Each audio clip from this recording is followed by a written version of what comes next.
Hello everyone and welcome to the opening of season 2 of the Scraticus Academy. And we're opening with all these lovely faces here. We're opening with our return back to Eberron. So I'm going to run through a few things first and then we'll get around and introduce everyone. Discord. Please come and join our Discord. It's full of wonderful, friendly people. We talk TTRPGs, D&D, and it's just a nice bunch of people and it's brilliant. If you want to get into one of our games, please DM Scrat on Twitter. We now have 5 viewer games in season 2, including D&D 5e, Monster of the Week, Ryutama, Cypher, and I want to say more D&D. Yeah. Either way, there's a lot of slots for a lot of new people to come in and have some fun. Also, YouTube, we will not be uploading every single thing from the 12 days of Christmas because we ran 40 games. And yeah, so if you sort of either DM Scrat or make a comment on which ones you'd like to see, we will upload those accordingly. We are now full-time and it's thanks to you guys. So if you would like to keep supporting us, we have a Patreon, which is one way to support us. There's also some really awesome like free articles on there. I think the latest one is written by our wonderful Renee. So go and check that out. Another way to do it is via Redbubble. We put our merch all on Redbubble. And it turns out you can get that Academy logo put on almost anything. Like literally they'll put it on anything. So go and check that out. We also have wonderful, wonderful sponsors. One of them is in this lovely game today, lovely tool school.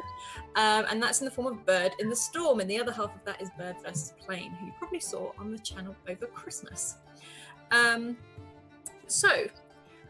going to be doing some stuff with them in this year, which I'm super excited about. And we also have Magehand Press as a sponsor, who you will see our campaign running this season by the wonderful Lindy, as you see yet another season of Dark Matter being brought to life. As said over Christmas, we no longer have Wild Magic Surges. We have the donations for the re-rolls and things like that, but we also have a list of trinkets that you can either gift or curse our wonderful players with. And we do have a very lovely new member to this cast. So without further ado, we're going to go round, say hello to everyone, and let us know who you're playing and a little bit about who you are playing. So let's go round. And why is this not working for me? There we go. Let's start with Emet. Or, yes, Ash. Hello, Ash. Hello, welcome back. Hello, it's good to be back. I'm Ash, and I play Emet, the Warforged Barbarian, who is now, or at least they were, in an airship traveling after a very, very epic boarding process. Yeah. Warforged Dad. Yes. Warforged Dad. I think that's what you've become now, Warforged Dad. And then we're going to hop round to Tart, or Lauren, as we know her better. Hello, I'm Lauren. I'm That Salty Ginger over on Twitter, she, her pronouns, and I'm playing Tart, the changeling bard, who is no longer on the same continent as her scary mom. So that's pretty neat. What? What? What? Yes, that's all. And then we're going to hop round to the sweet summer child, that is Vesh, or Tool School. Hey, I am Tall Squall. Yeah, it was an interesting boarding process. Embarkation onto the airship was actually, for Vesh, it was quite easy. It was not a problem whatsoever. I don't know why everybody else had such issues, It was totally not Vesh's fault. Totally not Vesh's fault. But yes, I am playing Vesh. He is a Kalistar, and he's trying to find a home. He is has a Kiore who is a storm giant, and poor Vesh is about 16 years old. He's almost 8 feet tall. His Kiore seems to somehow be changing him, which is not normal. And yeah, he's just trying to find some place to call home. And last but not least, we have a very new character coming in the form of Geeky Tea Party or Kim. Hello. Would you like to tell us a little bit about your character? So my character is River, and she is a shifter ranger, and she loves to travel and meet new people. When she was growing up, she heard all kinds of stories about the world, and she wanted to go out and see all of it. So she left home to go travel and apprentice to be a ranger. Love it. Love it. That's what she's been doing. She's about 15 years old, so not quite a young adult, but not quite, fully grown. Perfect. Awesome. And welcome to Eberron, Kim. So thank you. Yeah. So we find our lovely team currently. This is the third day into your journey over to Stormreach, over to Zendrick. And you know that it's not far off now. You've been told you should be there by the evening. And so it's around midday right now. And so what sort of thing are like Vesh and Emet and Tart doing right now? Oh, and everyone gets a reroll. Thank you very much. Just thought I'd say that just really quickly.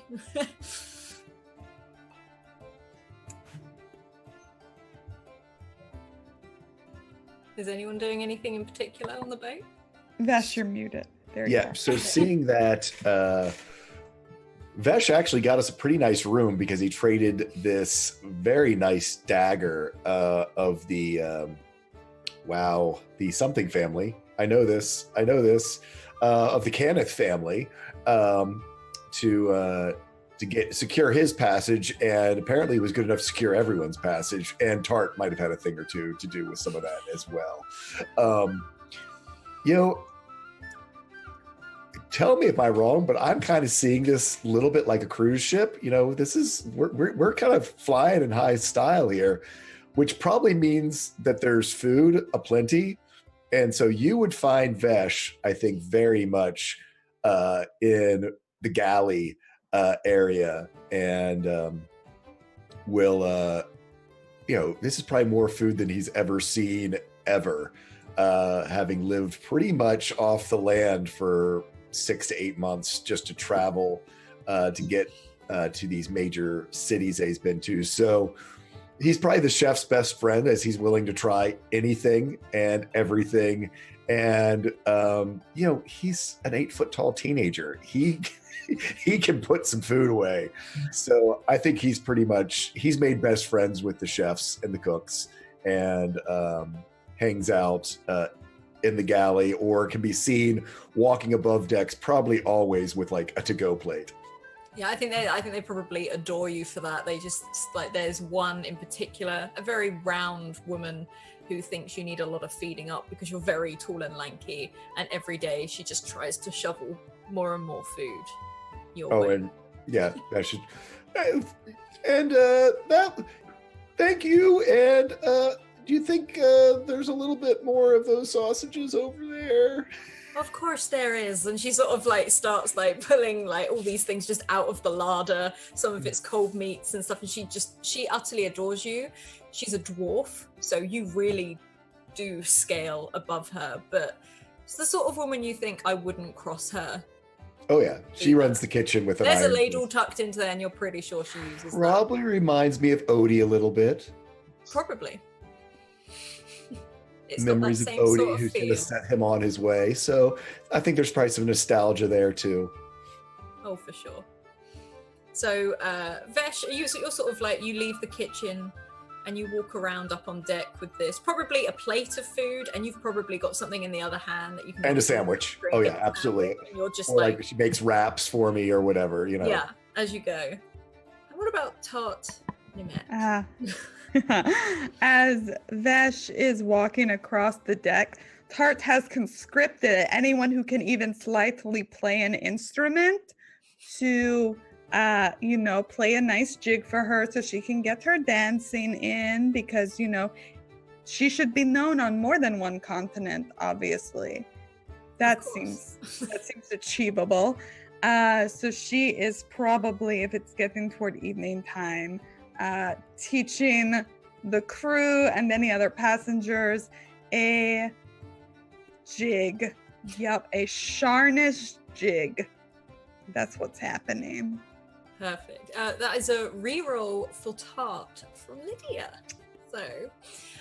So you've sort of managed to conscript. There's a very old woman who has this small little flute, and this other man who's incredibly enthusiastic about music. He is over the top exuberant. He is more than happy to play his guitar, and he's trying to draw a crowd. He's banging his foot on the planks at the same time to try and get a rhythm going. And you do draw a bit of a crowd, and there's a lot of children on this boat that are finding this like the best thing they've ever seen. They're clapping along. They're two of them have sort of grabbed each other and just dragging each other around and in some form of dance. Doesn't look like it, but they seem to be enjoying themselves. No, it's 1 and 2 and 3. No, you're... And they're just sort of trying to copy you and move their feet here and there, but falling. And 3. And they just going and 3 and 3. And as they sort of like try to dance around you, but it's going horrific. No. And how about Emet? Where is Emet? Emet is up on deck, and he's not watching Tart's show of dancing, but he is listening to it and enjoying it. Mm-hmm. He's watching just this landscape go by, this vantage point that he's seen all of his life through map recreations, but actually getting to see it is just a phenomenal experience for him. So half the time he's just always stoically standing there just watching as all of the fields and forests and bodies of waters are just passing by underneath. Yeah, you can look down and it's very clear right now. This is super clear. You can see some islands dotted. You can even see some sort of streams of white where ships are going past underneath you, both in the sky and in the air. And Blue will come up to you and say, "What are you looking at?" Just the ground, Blue. The ground? And he sort of like looks over. The vantage point from here, you can see, and then he realizes like the military aspect coming in, like that hill right there would be where we would want to stand. And then that's when he decides, you know what, let's turn around and let's watch these little kids dance. Tart is dancing again, and and he sort of points over to the children, are doing it wrong. As he's sort of like not in an aggressive way, but he's just listening to Tart as he does this. So Vesh, are you coming out onto the deck as well as you do this? Oh, for sure. I think he spends a certain amount of time there, but I think he probably more focused forward instead of down, but you'd probably find him up on deck, probably close to Emet quite a bit of the time, and looking ahead of kind of the kid with the "Are we there yet? Are we there yet?" thinking for sure that today's going to be the day he's going to see the coastline of Zendrick, or I'm sure as there's islands in between here and there, if I'm reading my map of Eberron correctly, thinking, "Oh, that must be it," and then it's not. And I think he very much gets very excited about every little piece of land that passes close by underneath, assure that that's more that, it's got to be Zendrick. It's got to be. And as you're sort of constantly looking at all these different land masses, getting like no, it's not it, it's not it, it's not it. And again, you see someone closer to your age, someone up on deck. River, what are you doing up on deck? And also you do get a reroll from Michael Wayne. Thank you, Michael Wayne. I'm actually doing much the same as Emet. I'm just taking in everything. Like, wow, look at that. Oh, what is that? Oh, it's so beautiful. So I'm just taking it all in. Like, look at the water. Oh my gosh, I haven't seen anything like this before. And what do you look like appearance-wise? So when Vesh first sees you, and maybe the others glance over and have seen you, what do you physically look like? So I have big dark eyes and a crazy mane of gray, like silvery gray hair. I'm covered in fine gray fur. And I'm, dressed like rather ranger-like, yeah,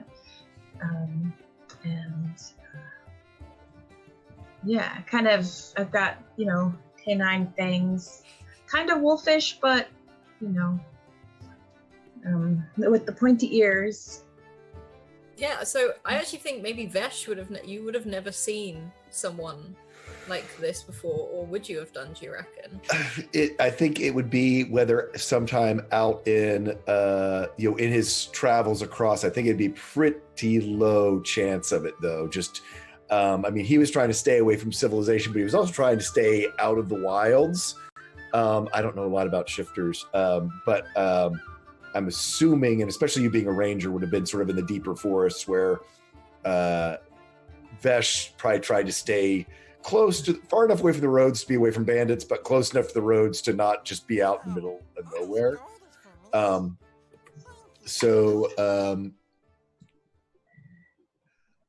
I would think that it's not a huge airship, we've probably crossed paths, but maybe this is the first time we've kind of ended up in the same place at the same time. Thank you. Thank you for that. Daddy. 6 for Vesh. Sorry, carry on. And up there, probably with a burrito and a plate of something, burrito type something, mouthful, and kind of looks over and goes, first maybe not necessarily like taking it in, just there's someone in the corner of his eyes, and he's like, I think that's it. I think that must be it. That must be lit. As he looks over and sees this sort of wolf-like girl, yes? Wolf-like girl. And just kind of kid, like a kid, halfway through a bite, is like,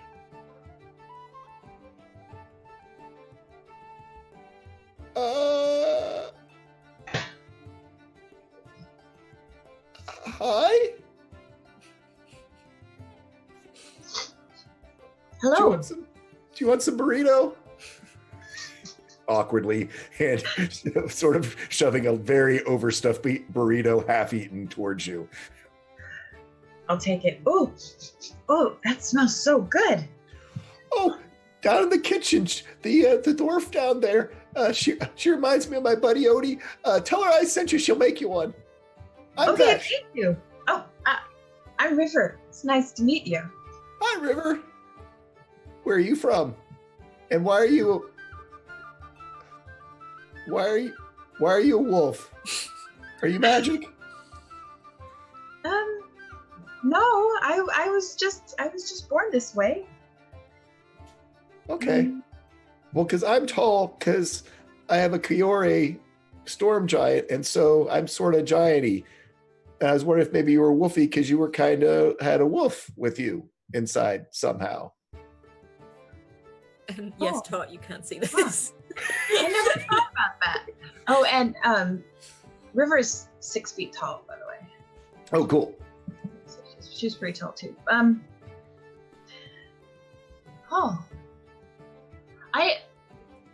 never thought about that. I was born this way, and I grew up this way, and all my brothers and sisters are this way, so I don't know. That's nice. So you have a family? Oh yeah, I have 1, 2, 6. I have 12 brothers and sisters.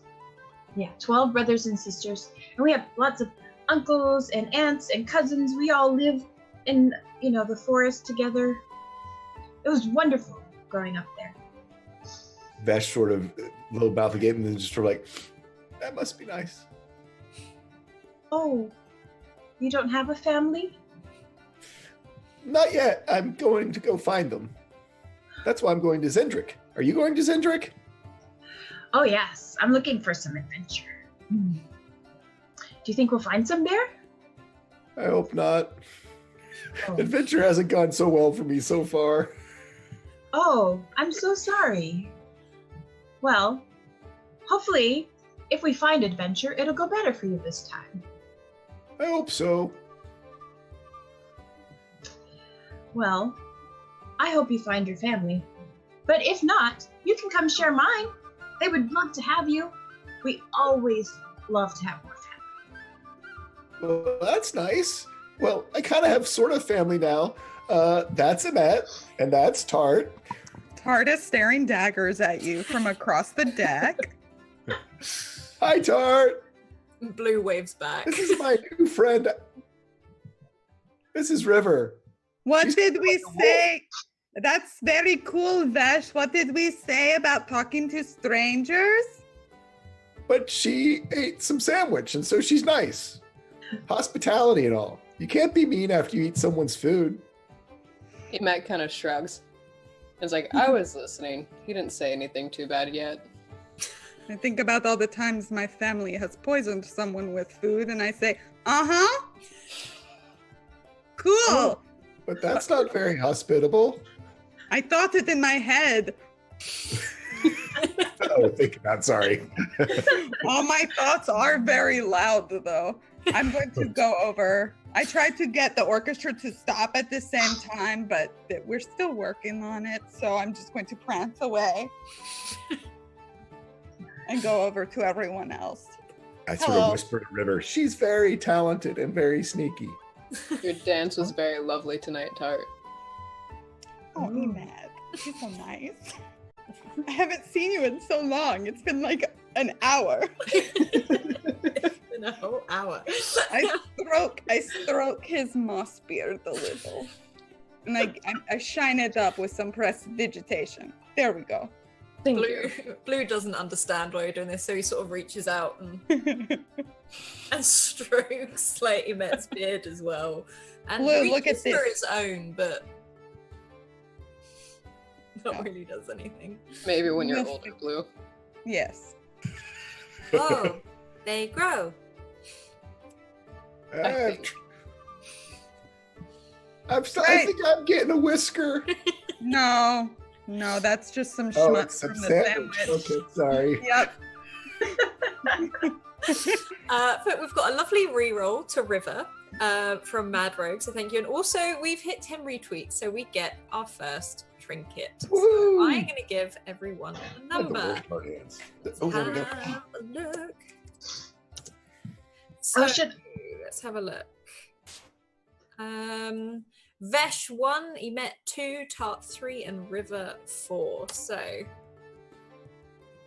number 2. All right. Yeah. You roll me a 1d100, please. I can. And this guy that is like playing this guitar, he's really enthusiastic. There's a lot more people and children have started to join in with this as it's going. As it started going on, and then you hear the captain holler. He's just like, and you hear like a shout. You're not too sure exactly what he's saying, but you can hear the rest of his shipmates start yelling back, and the one closest to you says, "Bring down the sails!" And you see almost lots of people come down and start pulling and folding these huge, almost like honeycomb, colourful sails in. And you feel that engine kick in. And one of them calls out, "We're going over the Thunder Sea. Hold on." And there is an announcement of, "It is perfectly safe on board. Please, we would prefer if you sat down or travel inside to your compartments. However, please feel free. This is perfectly safe at the time." Yes, ma'am. Alice, does she sound thoroughly convinced that it's perfectly safe? Can you roll me a perception check, please? That's a nat one. This is the safest thing Yep. you've ever been on. Yep. Good start, everybody.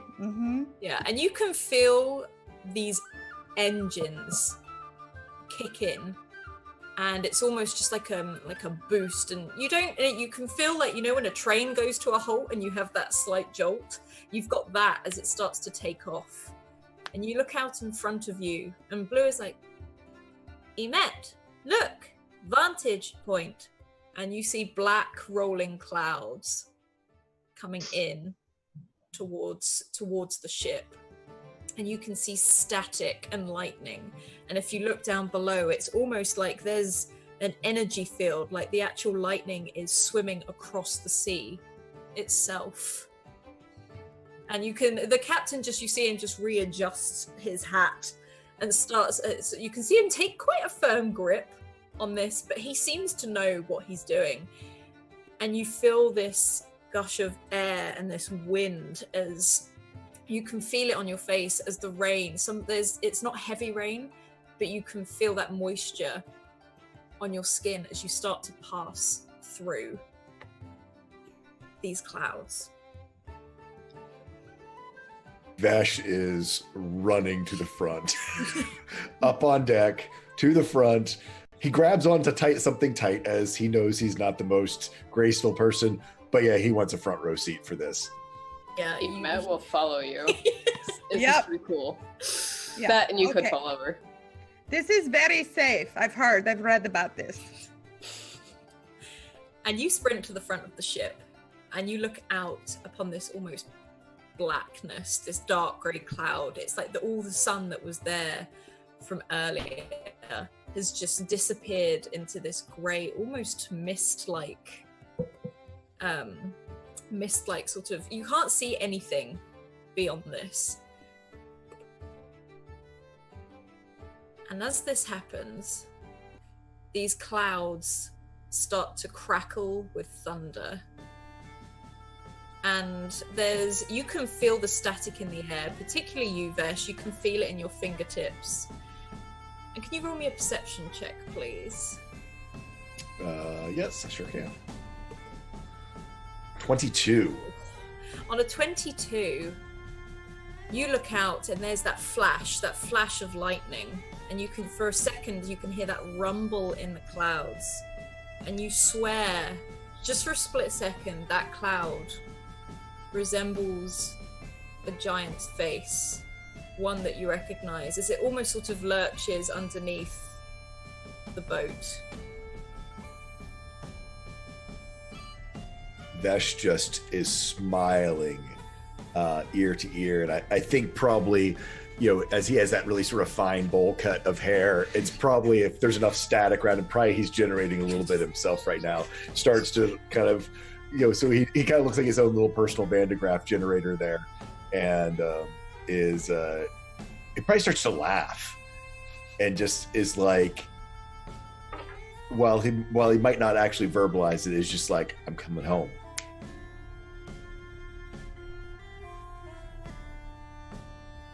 How about the rest of you? What are you doing as you see Vesh run to the front of this ship?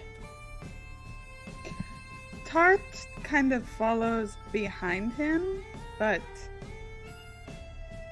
the mood's kind of soured for her seeing this. She's surprised because she always wanted to get out more when she was stuck in the skywalk, but she misses home and doesn't know if they're ever going to be able to go back. So she starts to run after him and then kind of slows down and just stands behind him, kind of perches on the railing.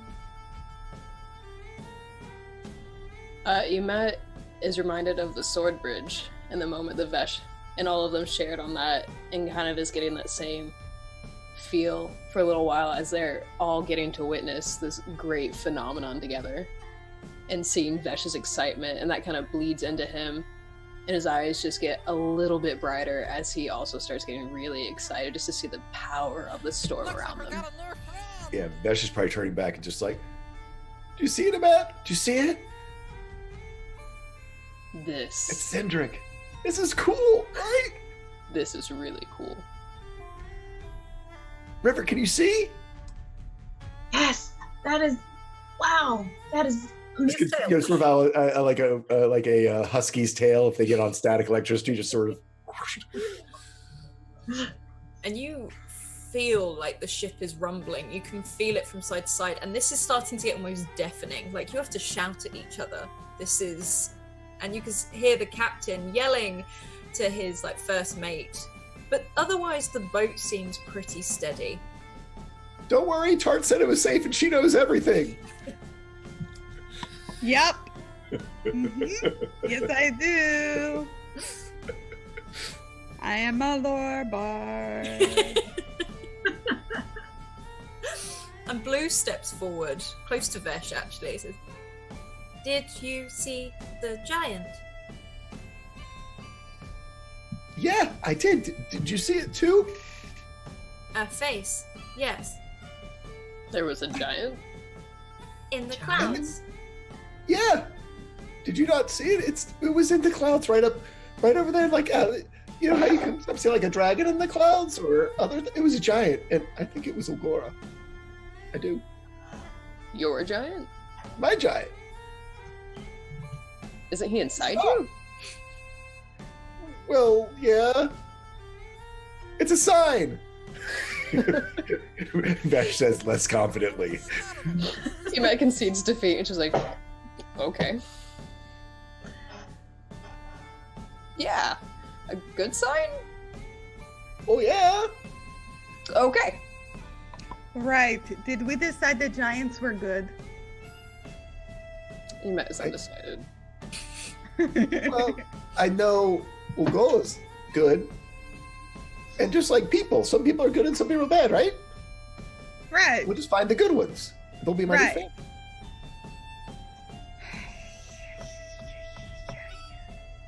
Mm-hmm. It's gonna be okay, Tart. No, I know. I'm always super okay. Everything's okay. It's gonna be okay.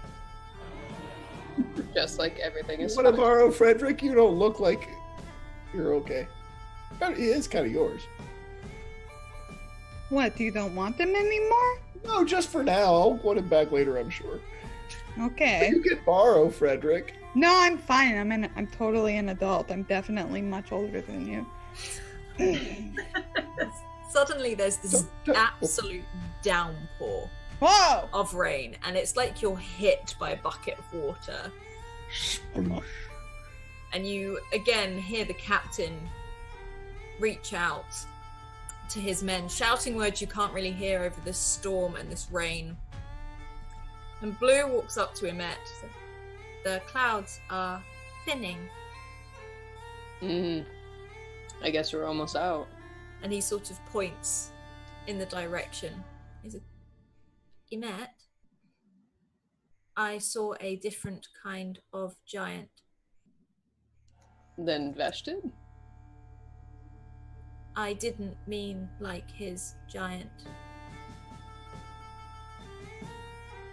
I meant us as a giant.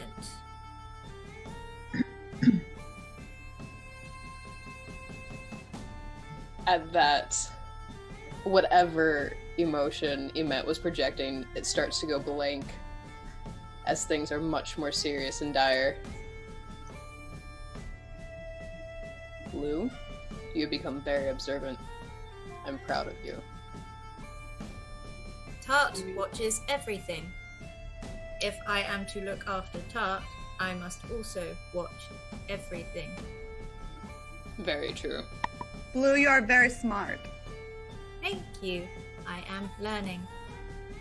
Also, what is this wolf girl? And he sort of just points over at River because he doesn't understand who this is. So, Emet looks at Tart and then looks at Blue and like, Blue, that might be rude? And then looks at Tart to confirm. Usually, yes. But I don't know what the customs are here. Her name is River. oh, and Blue will walk straight over to River and he'll put a hand out. I am Blue. You are River. I am sorry to insult you. Oh, did you insult me? It's nice to meet Apparently, you. and he sort of looks back at Emet. I think so. Oh, well, that's okay. I didn't hear you. I didn't. Don't worry about it. It was an accident. And he sort of looks around and says, okay, and then starts walking back to Emet. And as this happens, you see the clouds start to thin and clear. And down below, especially Vesh, you see land. You see the edge of this land, and if you're all looking, you will see these islands dotted as they slowly become the edge of this huge continent. The ground is a mix-match color of dusty orange and green. And then you can see from the far reaches, as the clouds clear fully, a carpet of jungle that just disappears off into the distance. And the rain stops, and it's almost as if the clouds roll back away. It's like you've just burst through this cloud and everything is calm.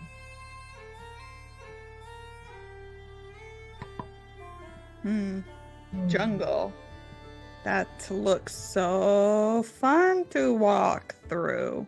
That's where we need to go. I know. I said. Well, it's not like there's a lot of choice. It's either jungle or desert. No, that is not why I'm making sounds at you, Vesh. We need like a code or like a symbol of like, stop talking about stuff. We're trying to be secretive so that way people don't figure out our plan, Vesh. She's still standing right here. I bet those wolf ears hear really good. Hi, River. I didn't hear anything that I wasn't supposed to hear. Uh-huh. Cool. Cool. Great. Good. Okay. Well, we'll probably be there soon, so we should go pack.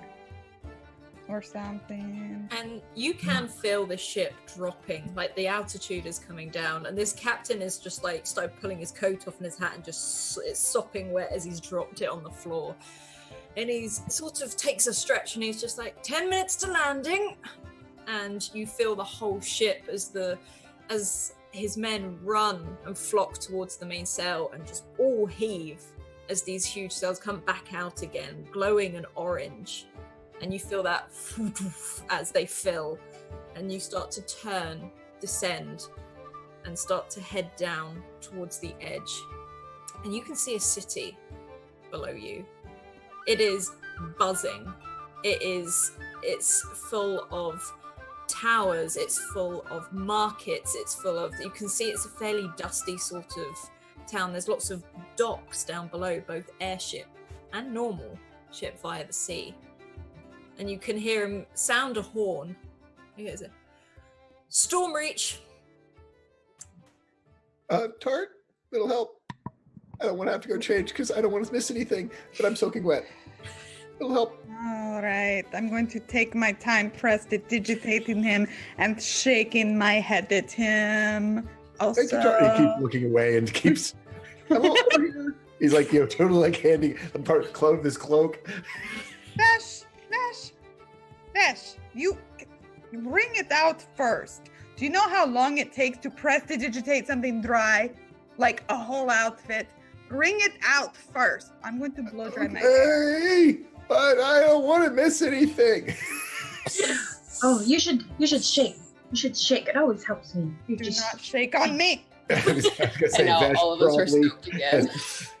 completely takes the brunt of Rivers because he's trying to point things out to his new friend.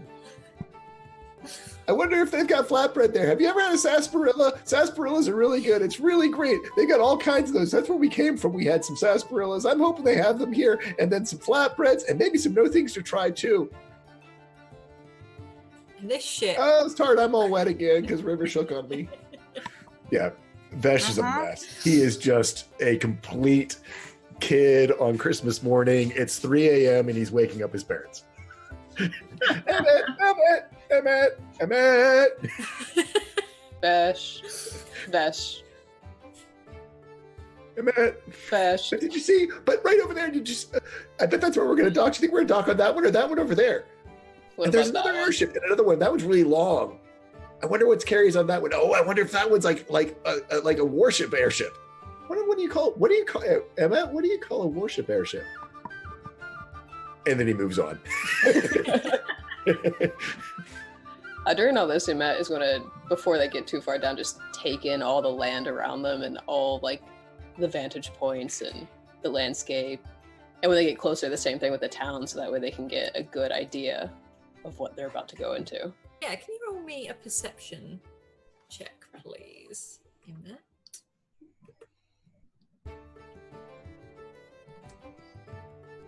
Yeah, on a 12, you can see this is a busy town. There are loads and loads of streets. Cobbled streets mixed in with some sort of almost like dust, like sandy dust paths. There are loads and loads of stalls, and there's some taller buildings, but you can also see a lot of ruins mixed in here with all these buildings. It's almost like people are using the ruins as they're now homes and shops, as well as them just standing there, just freestanding. They've been left and built around as the ship comes into landing, very much like the dock you took off from. There's a huge flight of stairs as the walkway slowly extends, and you have landed in Stormreach. And it is hot, it is sunny, and it is really hot and really sunny, and you can already smell some of the cooking, some of the spices. You can smell dust. Like, it's almost like it's quite stuffy. The air is stuffy, but there's so many fragrances on this. It's kind of nice, and there's a huge bustle of people getting off all these different airships. Everyone, we have to go shopping, like, first thing. I love how much this group goes shopping. Well, it's a different environment. We need appropriate clothing. We are kind of flashy, aren't we? You're also in a lot of heavy clothes. This is hot layers. weather. Oh. I don't need new clothing. I think mine are appropriate for everything. That is good. What do you do, Miss River? What do you have, like, a thing that you do?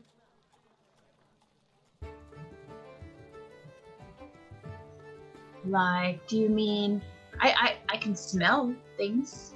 I can smell lots of things. No, I mean, that's great, but do you have, like, an occupation? You're looking for adventure. What do you know about jungles? I know a bit about jungles. I'm a ranger. And I'm looking for adventure, so I'm an adventure-seeking ranger. As Vesh is running to the cabin, since he didn't go and get his pack now we're landed, so he has to like sprint there. He's like from across the deck as he runs through everyone else exiting, goes, maybe she can guide us through the jungle. I also need to make a dexterity check because there's a lot of people going in the opposite direction to you. I do not help him. No inspiration. No enhanced ability. You fall, you. Yeah, straight up dex save, please. The first Come one. on. Best dex save. I hope I wipe out and take I want a all nat the one. ability. So I know I want a nat one too. Come on. A 4. on a Vesh. 4, like, you think maybe you've grown a tiny bit, or you're just like, you're not used to being on this you're suddenly on firm ground, not this bobbing thing. You sort of forget where your feet are and you crash into it. You hear, hey, like, as there's a couple of people you knock, and you sort of run to the stairs, and probably River, Emmett, and Tart, you'll hear this absolute crash as you see his head disappear as he starts to tumble down. Clunk, clunk, clunk. Yeah. I love the idea that Vesh was graceful on a moving ship. Yeah. Like that he's always, since basically it's like the ground is always moving, that for some reason he actually didn't have as many accidents on the ship, and now suddenly that the ground has stopped moving, oh yeah, it's all Vesh again.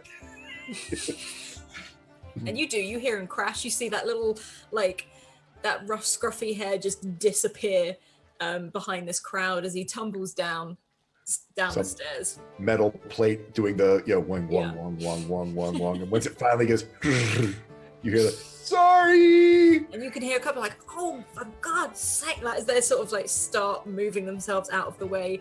You see, like, you hear a slight scream from what you're pretty sure, well, Vesh will see is a young gnome that is basically in his path, and the mother has like grabbed it out of the way at the last second as he comes tumbling towards it. Are you okay? Well, this is familiar. And this, here, let me help you. And he makes more of a mess of things. Yeah, that you're picking up this kid, and he's like, I'm fine, honestly. Like, please put me down. Like, as he sort of and sort of brushes himself off. He's like, wait, you're supposed to be getting off, right?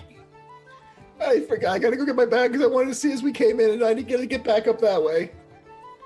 And like, he's looking at you, and the mother's like, like dragging this like young. Have fun in Zendrick. Keep practicing your dancing.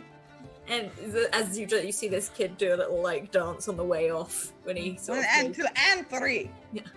And it's like, and 3, and you see it sort of like jump off at the end.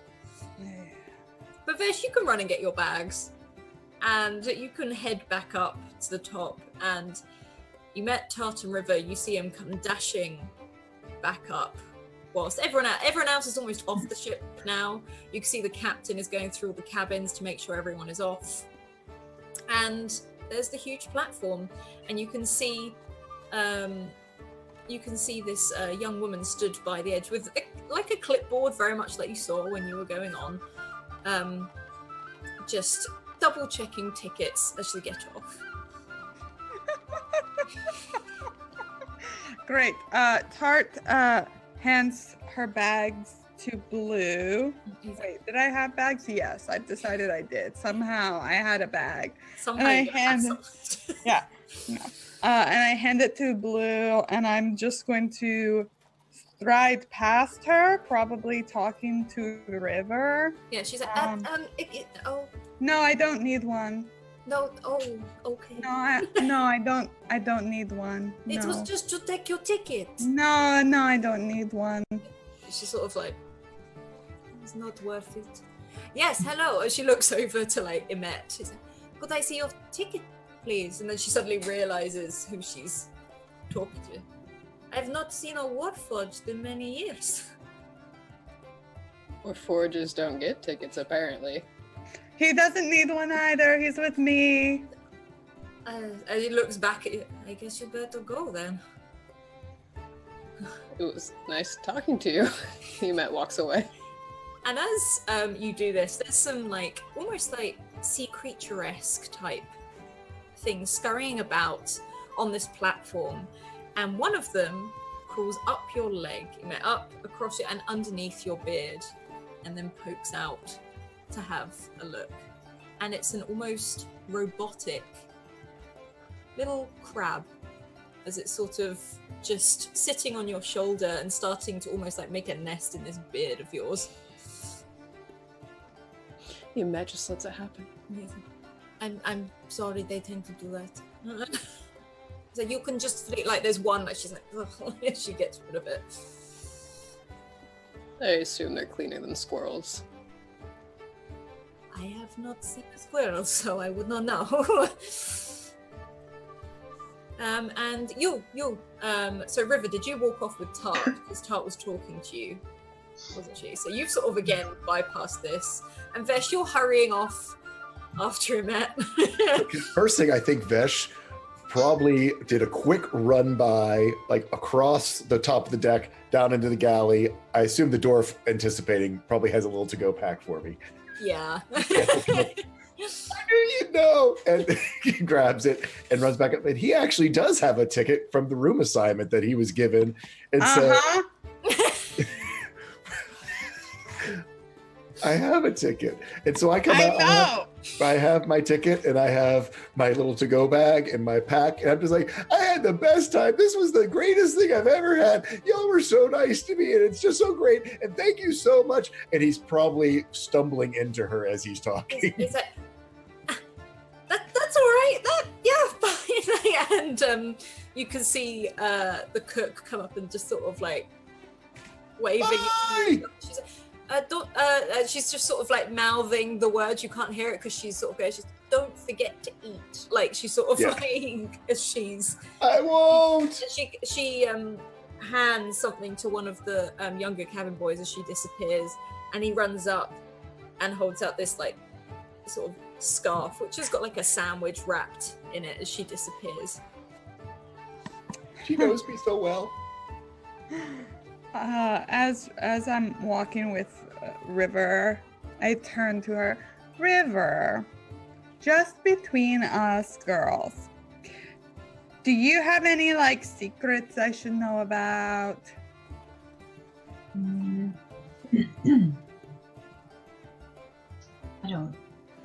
I don't think so. I have 12 brothers and sisters. I don't know what a secret is. Okay, now I can get behind that. Okay, cool. Siblings are nice. Right, shopping. Yay, I love shopping. Yes. And Vesh, as you run on, you can see Tart and River chatting. You see Blue with all these bags that have somehow come out of nowhere. And Emet is left and seems to be like checking his beard for something. Like, and it runs past, and then she goes, I really need to check your ticket, please. You are muted, child. Oh, here it is. And so there's like, oh, thank you. She just stamps it and then hands it back over. Enjoy your trip to Stormreach, the city of dungeons. Enjoy your stay. I plan on staying. I do. This is my new home. Oh, that's wonderful. Where are your parents? Are they meeting you here, or have they got off the ship already? Oh, don't worry. I'll find them. I saw my dad in the clouds before, or sort of, kind of dad. No, uncle, maybe. I don't know. What an extraordinary child you are. Okay, well, why don't you go find them now? She's like patting you on the back and so trying to usher you along and take the ticket off of this other person who's coming up behind you. And you are on this platform, and are you all walking down the stairs into the main city, I'm assuming? Yeah, I'll be following Tart, but I am looking at everything. First question, what is the scale of everything here? Because Vesh is totally expecting this to be like City of the Giants. Everything here is fairly human-sized. However, the ruins themselves seem to tower up high. And the bricks, the actual foundations themselves are enormous. So I'm like to Emmett, just like, see, the new city is for all the folks here now, but see, the giants were here before. They were. We've got to find where they are now. River, he really likes giants. Oh, well, he said there's a giant inside him. By magic. Oh, he did he? Did he say that to you? That's so interesting. Well, she's becoming angry mom. What have I started? Character development. Yeah, what did you say? Was I not supposed to say something? I don't know. You seem pretty nice. He asked me if I had a wolf in me like he had a giant in him, if I was magic. Yeah. But I don't think I'm magic. Do you have anyone else inside your head? That's actually a relevant question for this group. This is a super relevant question we need to know. And you have to be truthful with us or we'll be able to tell. It's okay. We won't. Or she'll put a hot beret in your hair. Hey! Does my mom count? Don't do that. Yeah, Mind your manners. kind of counts. Okay, then my mom. I know what that's like. Yeah, we all do. It's just scarred by Tart's mum. I feel like Tart keeps like saying things and then like looking into the middle distance and shuddering a little. Just finally free, but you never know. It's a long 3 days. Okay, this seems okay. She kind of knows the jungle a little, so I thought that, well, do you know this jungle or jungles in general? I've never been to this jungle, so no, I don't know this one, but I know jungles in general. Okay. Can you be trusted? She had some sandwich. Of course she can be trusted. Well, I think I'm trustworthy. I don't know if you think I'm trustworthy, but I think I am. What are your like life ambitions? This is getting dark. It's going deep. Look, I took the alert feat. I'm very paranoid. My life ambitions. I want to travel and see new places and meet new people. Or, yes, and meet new. You never know what to say. People, creatures. Okay. Would you consider yourself a good person? We've been asking ourselves this question a lot, and we're thinking yes. So, how about you? Well, my mother raised me to be a very good person. Don't lie, and don't steal, and don't cheat, and always say please and thank you. Okay. Yeah. Matt will lean down to Tyre and be like, I was going to mention that anyone is going to say that they're trustworthy, whether they are or not, but Yes, but I can like tell. I think this one's okay. And while he's talking to you, he's still fiddling with his beard trying to find this little creature because he wants to inspect it more. Yeah, you can see these little eyes pop out and stalks briefly and disappear in as it sort of rummages around. Thank you for the 100 bits from Phantom Rollbooth, and thank you for a reroll for me from the wonderful Helena. So this like little crab jumps up, and you can see it as it sits on your shoulder a bit and just looks at you. Like the eyes sort of extend slightly as it looks up at you. You said it was partly robotic looking? It is fully robotic. Oh. This is almost like it's all put together with bits of metal and cogs and things like that. Like clockwork or like warforged? Like warforged. Okay.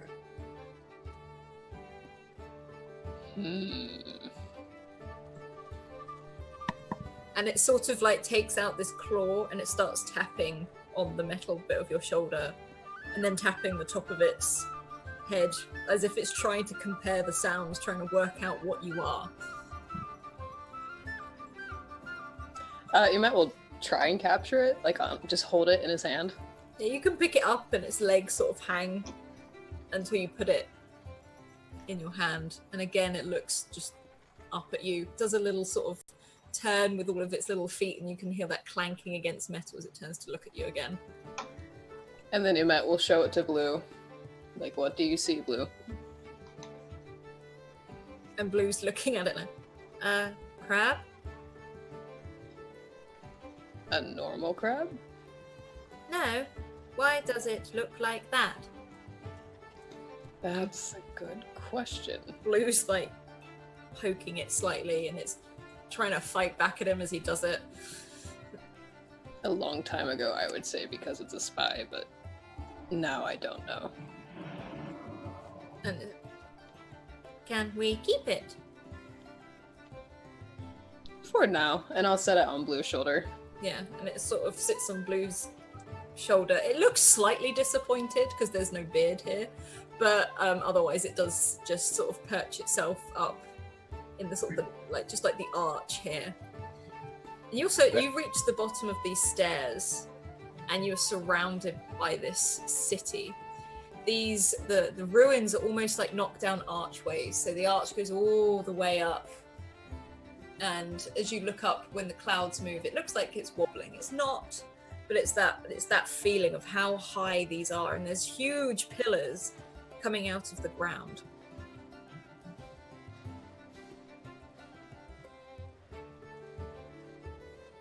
All right, cool. Well, that's promising for giants. Yay, giants. So shopping.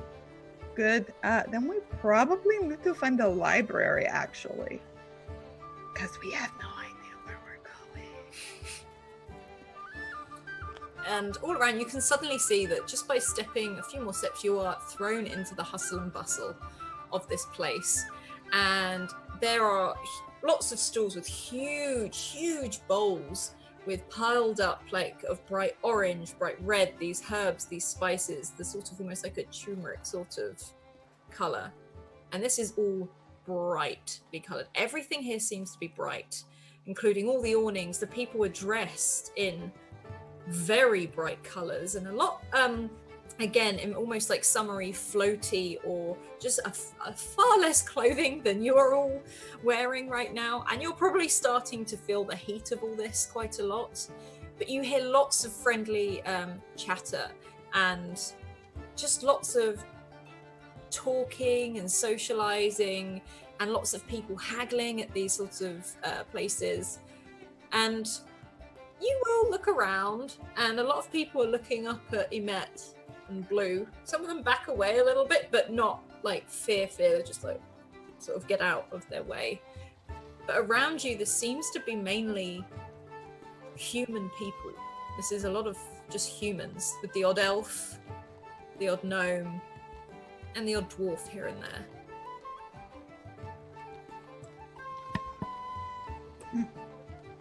I want to like a midriff top. I don't know if any of they're very fashionable. Do you see? And yeah, go on. And they look more comfy than what I'm wearing. They're also colorful. Yes, I like it. It's kind of like my yellow pants and orange shirt from back at the party. Oh boy. Yep. Did we burn those? I don't know. Wait, you burned them? You just said that you were going to get them cleaned. Yes, you had me burn them. Vesh looks crestfallen that his party clothes got burned. I'm going to buy you some new ones. They were just Vesh, I'm going to buy you. Can it be orange and yellow? Mm-hmm. You promise? Yes. Really bright orange and really bright yellow. And can I have a midriff top? What's a midriff top?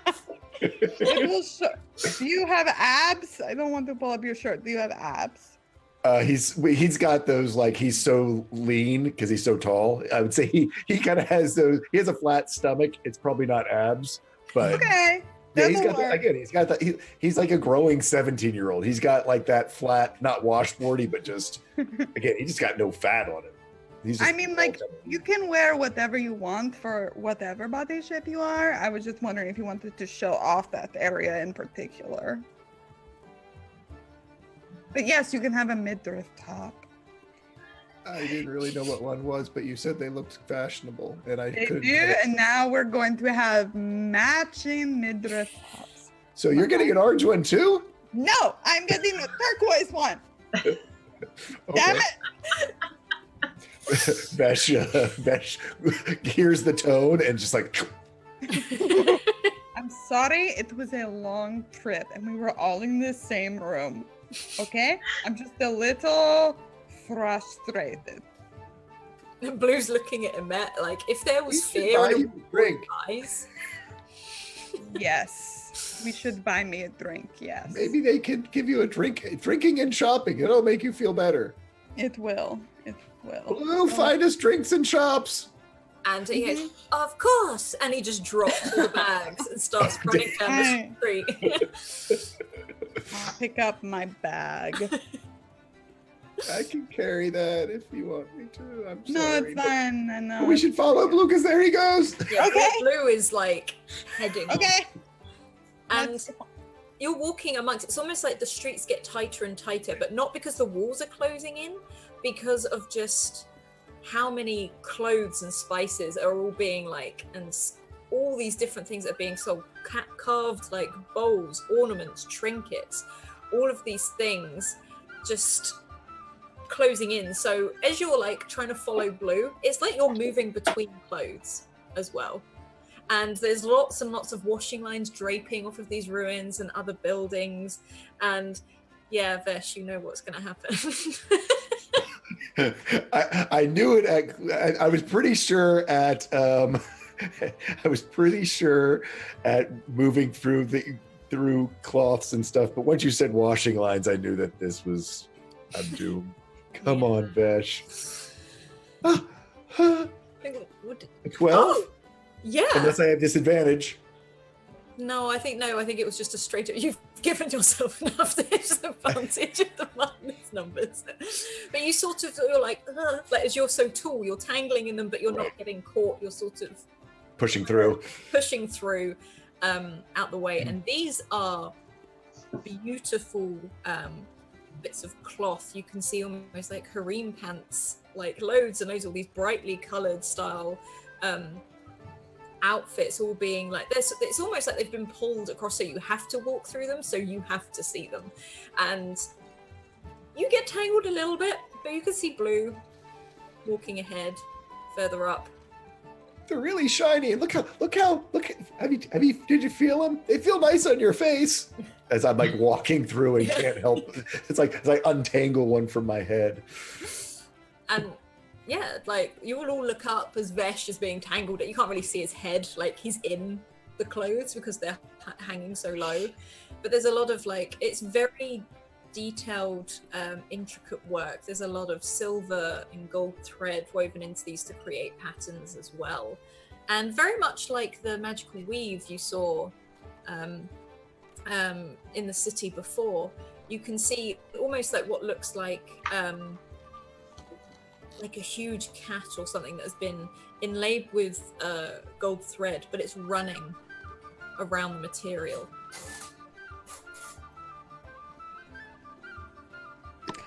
Okay, maybe I missed that. Like a fabric, like an enchanted fabric. Like cat? an enchanted fabric, but it's literally stitched in. It looks like stitched. It's as clear as the clothing you have. It looks like a hand stitched thing, and it's moving. Okay, so like the embroidery is moving across on the fabric. So it's not like ours, which is almost like a photo. This is you're seeing the embroidery. Actual stitches moving. Ooh, Create a scene. Cool. I'm going to seek out an orange one with gold thread.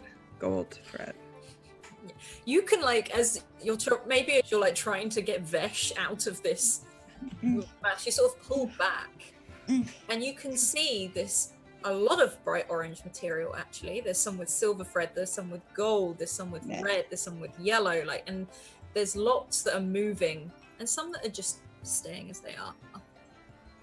Cool. I'll find some moving ones for him because he liked those, and I will look for. Well, Emet's fine, but I'll find something for him. But he's fine, like with the keep, I think. Should have a matching midriff top.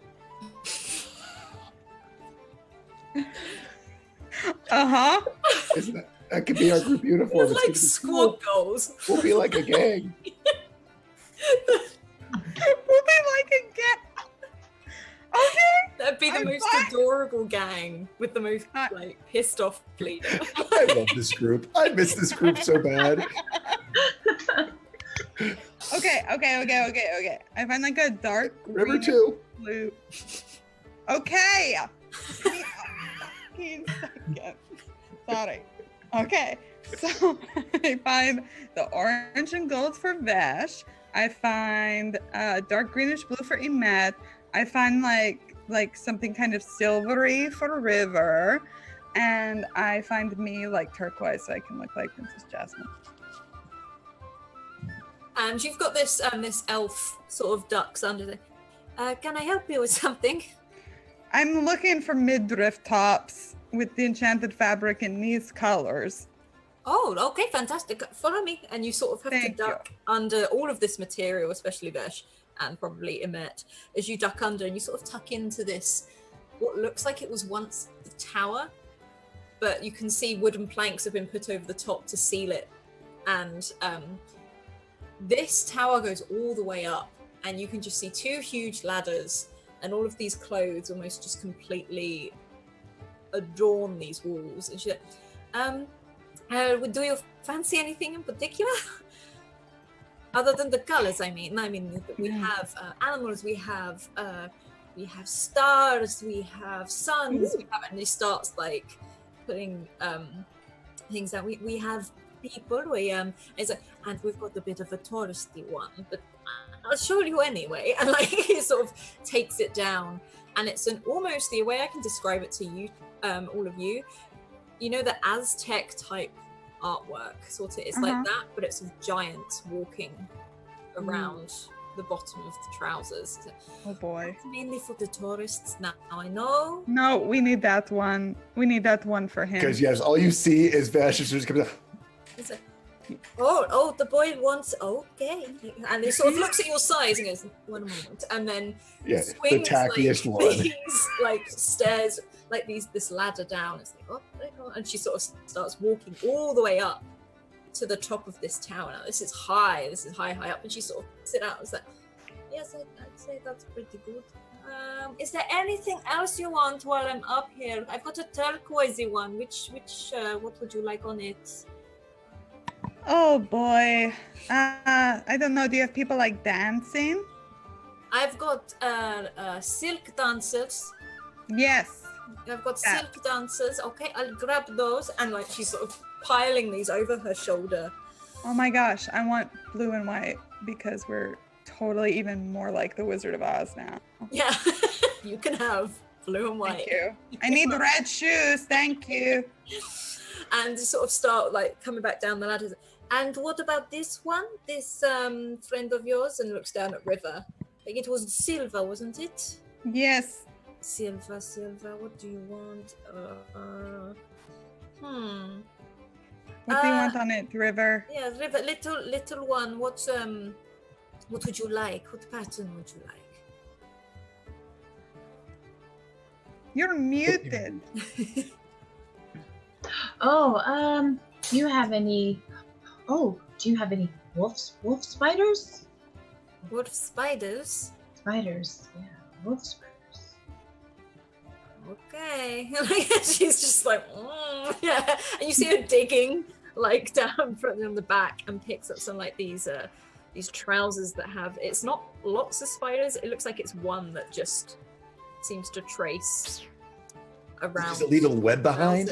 It leaves so, a like, little it's web, making a and web? by the pockets you see it, it's like it's made a web by the pocket and it drops before it starts to weave around the trousers and then resets. Again, I've got these, and I mean, do your I forget what they're called. The big I sort of pointing to Emet and blows. I'm sorry, I've never seen one before. That's Emet. That's Emet. Okay. Does this one need anything or? Yep, midriff top. Emet's about to say no when Vesh jumps in and says that, and Emet's like, so you want a midriff for the big For everyone. metal now? It's for everyone.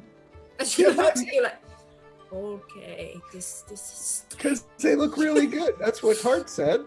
Yep. Oh, they look good.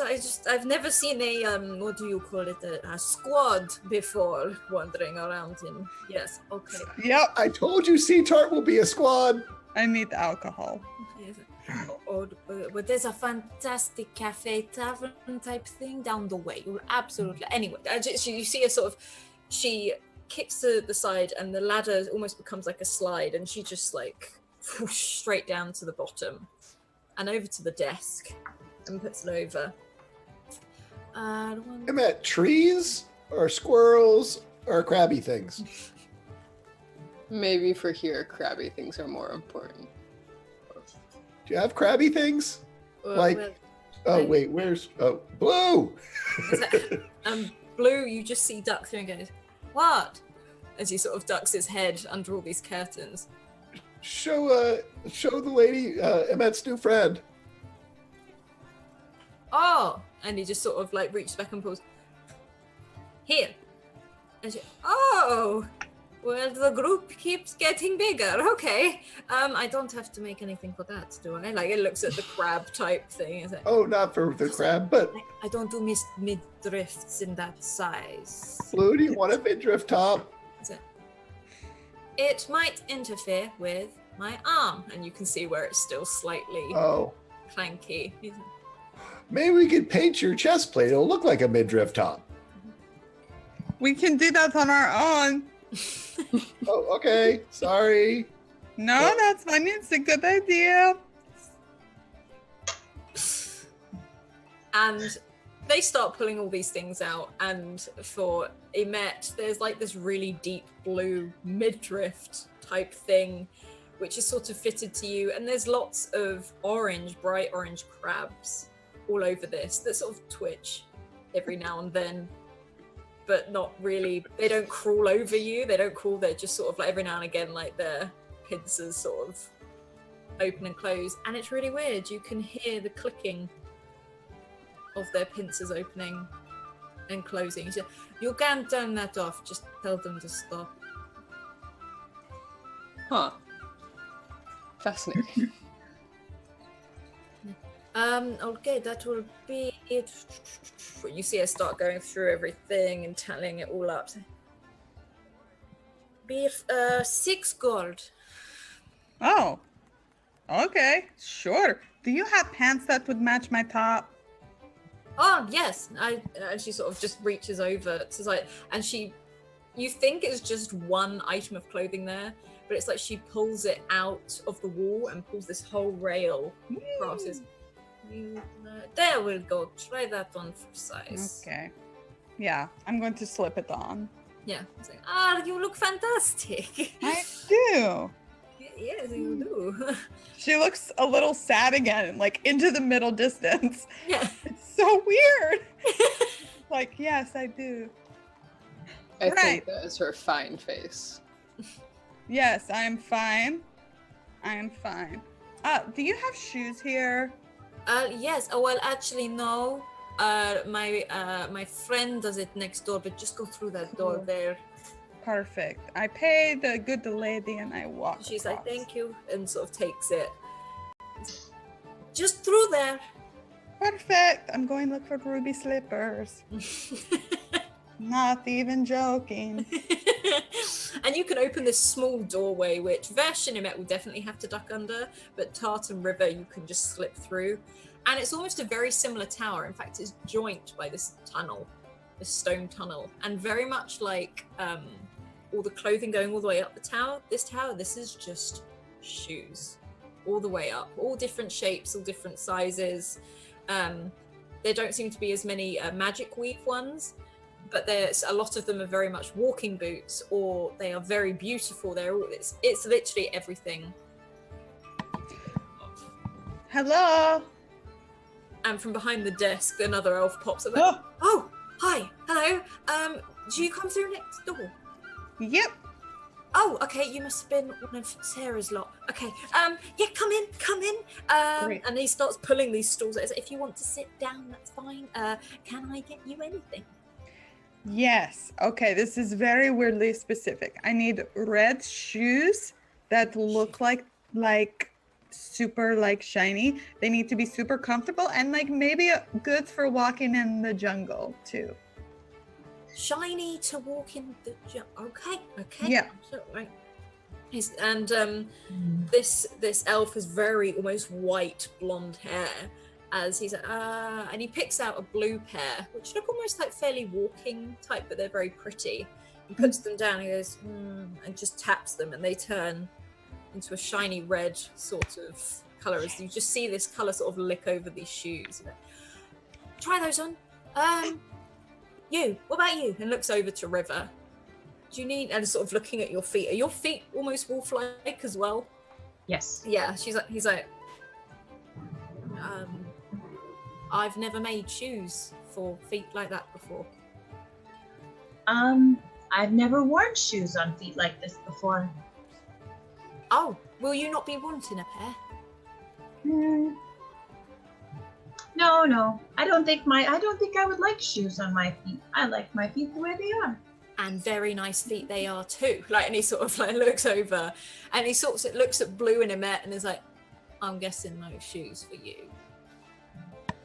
No need for shoes. And like he's looking at you all in all these like midriff tops, like, right, okay. And you, boy, or okay, boy, like as he looks up. So, what am I I'm getting good. you? I've got my sore boots. Indeed you do. And he sort of looks down at them like you look like, you can tell he's like, oh.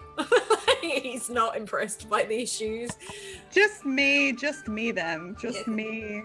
My weirdly sensitive feet. That'll be 2 gold, please. Yeah, there you go. Yeah, thank you.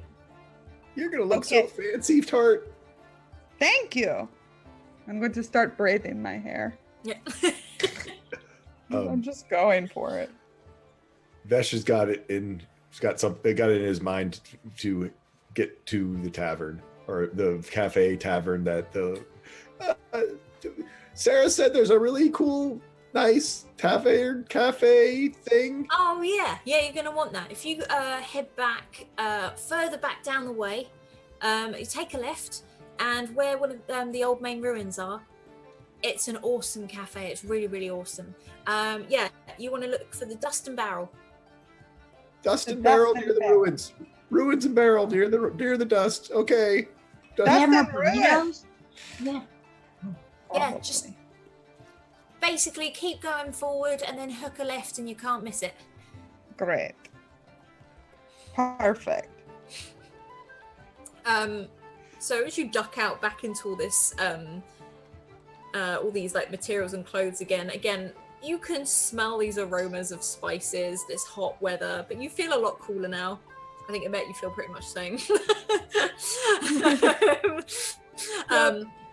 And Blue is striding forwards down this walkway, and you do notice this is mainly humans, elves, and there don't seem to be any Warforged here at all. There aren't any halflings, there's the odd dwarf here and there, but otherwise there's really not much around. And there's little stalls that are selling trinkets, shouting, "The City of Dungeons, the City of Dungeons," and they've made like little wooden cages, and they've made the tall towers and little like carved out of wood, very, very static giants, as they're all like piled up onto this tabletop. And as you head forward and you hook a left, you walk almost into this open square where what looks maybe once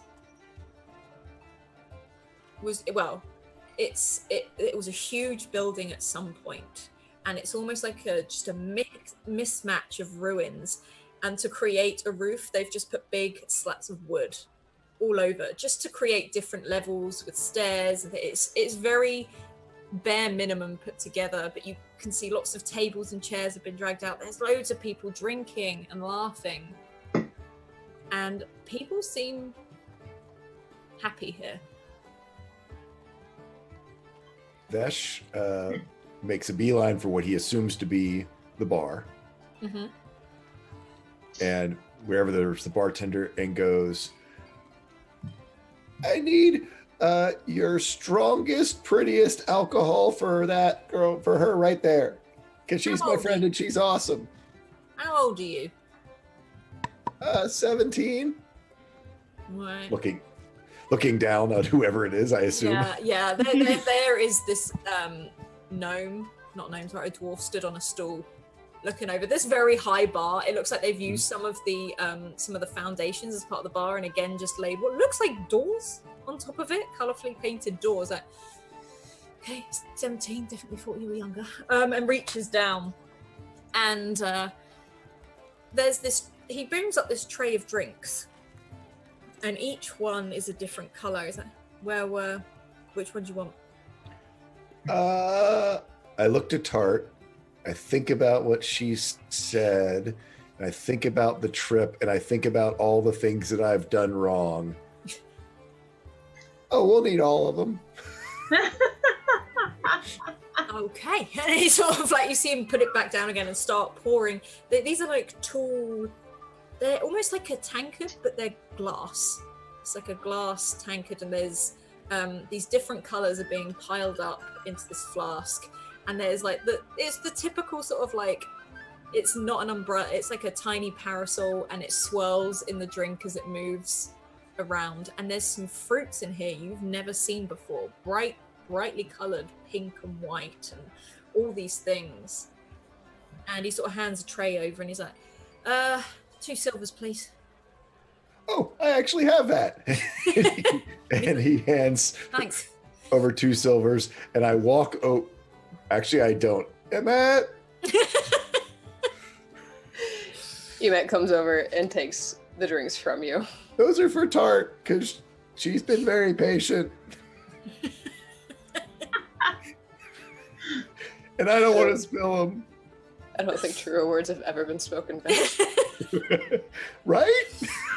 And Blue is currently dragging 2 tables together, like very noisily. He's not very well, and the people, like, yeah, it's that proper like the crunching sound as it's making contact. And a lot of the people sort of stop their drink and they're watching this Warforged drag these 2 tables together and start picking up like 4 or 5 chairs at a time on one arm and plopping them down. Because obviously Blue used to work in a bar, so this to Blue is just second nature. And he plonks himself down on one of the chairs, and you hear it like creak, like that as he sits on it, but it remains standing. Emmett sees that happen to Blue and decides that he's not going to sit in one of these chairs. He'll just stand. And brings the drinks over and presents them all to Tart. Bash got Yay! these. I got you the prettiest drinks and all of them. Thank you. I take like a pink one that's like bubbly. It's sort of fizzing, and you can smell. It's almost like a very, very strong berry smell. Ooh. It's super fruity. I down it in one sip. Constitution, please. Yay! back to it. Yeah, on a 17. 7. I always forget Tart can Like really a champ. drink every time. Tart is just like, I can't. It's fine. And It's you fine. can sit there and you down this drink, and you sort of get that, like that. Is what makes your teeth sort of go ha, and you feel that warm, like that warmth in your chest as it goes down. And for some reason, this changes flavor on the way down. Like you can taste it go from berries to something very citrusy, and it's like you just go through all these tastes all at the same time. That's a good one. That's a good one. I like that one. Okay, on to the next one. Take like Emmett will look at River. I can't tell. Do you drink? I assume there's an age limit to this where you do or you do not do this thing, and I can't. I never have drank before. No, but I can try it. I'm not a big fan of like the ales and stuff, but if they've got sarsaparilla here, it's really good, and it doesn't make you drunk. I'll try that. Do they have any of those burritos here? Oh, everything smells really good. Let me go see what I can find. Vesh will go up to the bartender, probably just have to describe sarsaparilla, and as just the kind of like sickeningly sweet thing that is. So, well, I think they make it from like a root or something, and then they put some fizzy water in it, and then they top it off with some other stuff as well. And if you've got like whipped cream, that would be nice. And I don't know, but do you know exactly what's in sarsaparilla? You lived in the forest, Matt. I think it's like a beer made from roots. Yes, and Emmett will make something up. because he's not quite sure what a sarsaparilla drink is. No worries, we were just describing. Vesh was attempting to describe sarsaparilla. That it's really sweet, and they make it out of roots, and then they put some fizzy stuff on it. If you've got whipped cream that can go on top, that would be great. And do you have burritos, just kind of meat wrapped up in a thing? Everything smells so good. I want to try some new stuff. And this, If you can make it so it's portable, that would be great. and this dwarf is looking at you. He's like, yeah, I'll do that. Like, and sort of again, like he's never. Everyone in this bar looks very chill. Like they're not rushing anywhere. They're not doing anything. And this 8-foot, like young boy has come over and started. Do you have burritos? Do you have this? And he's like, he looks like he's not used to this much intensity. Big city boy in small town. And he's like, I'll bring it over. That would be nice. Thanks. That's fine. And as you sit down, oh, thank you. We've got some, I can't even speak today, sub gifts. Thank you, Michael Wayne. And that's, I want to say that right, Mickey Mavin? I don't know, I'm sorry.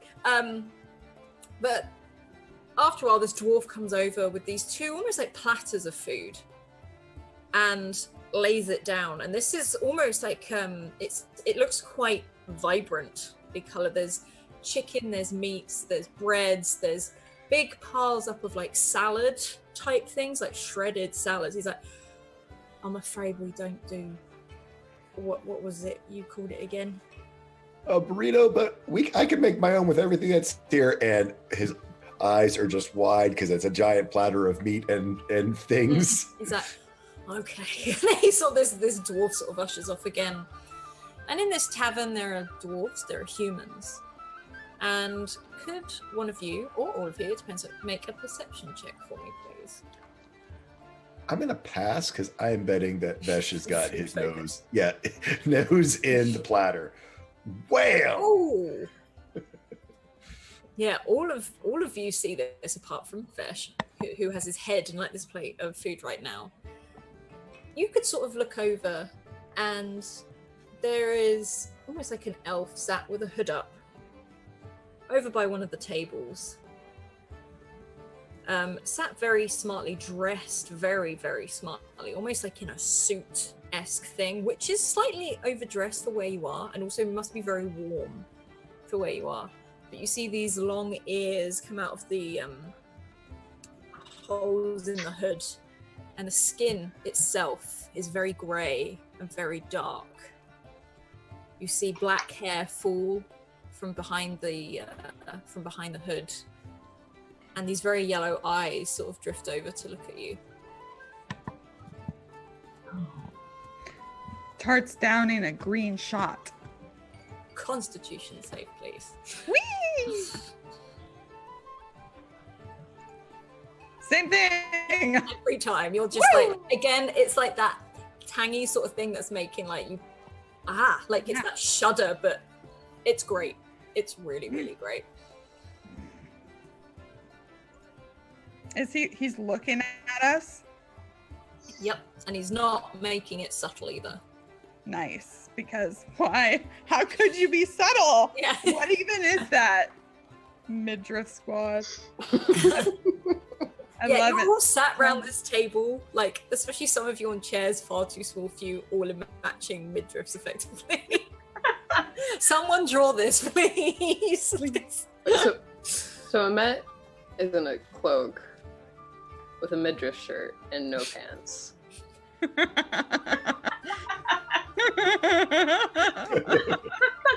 tried to do something nice. It just always ends up like this. Vesh is super impressed with his midriff thing because as he's tucking into this, he realizes that it's really convenient as a napkin. It just... Because I figure it's like these tie-around things, yeah, kind of like you see on tropical islands, yeah. Yeah, it can be, or it can almost be like a mini waist jacket type, like a mini waist Any of the above. thing, either one. Whatever you want.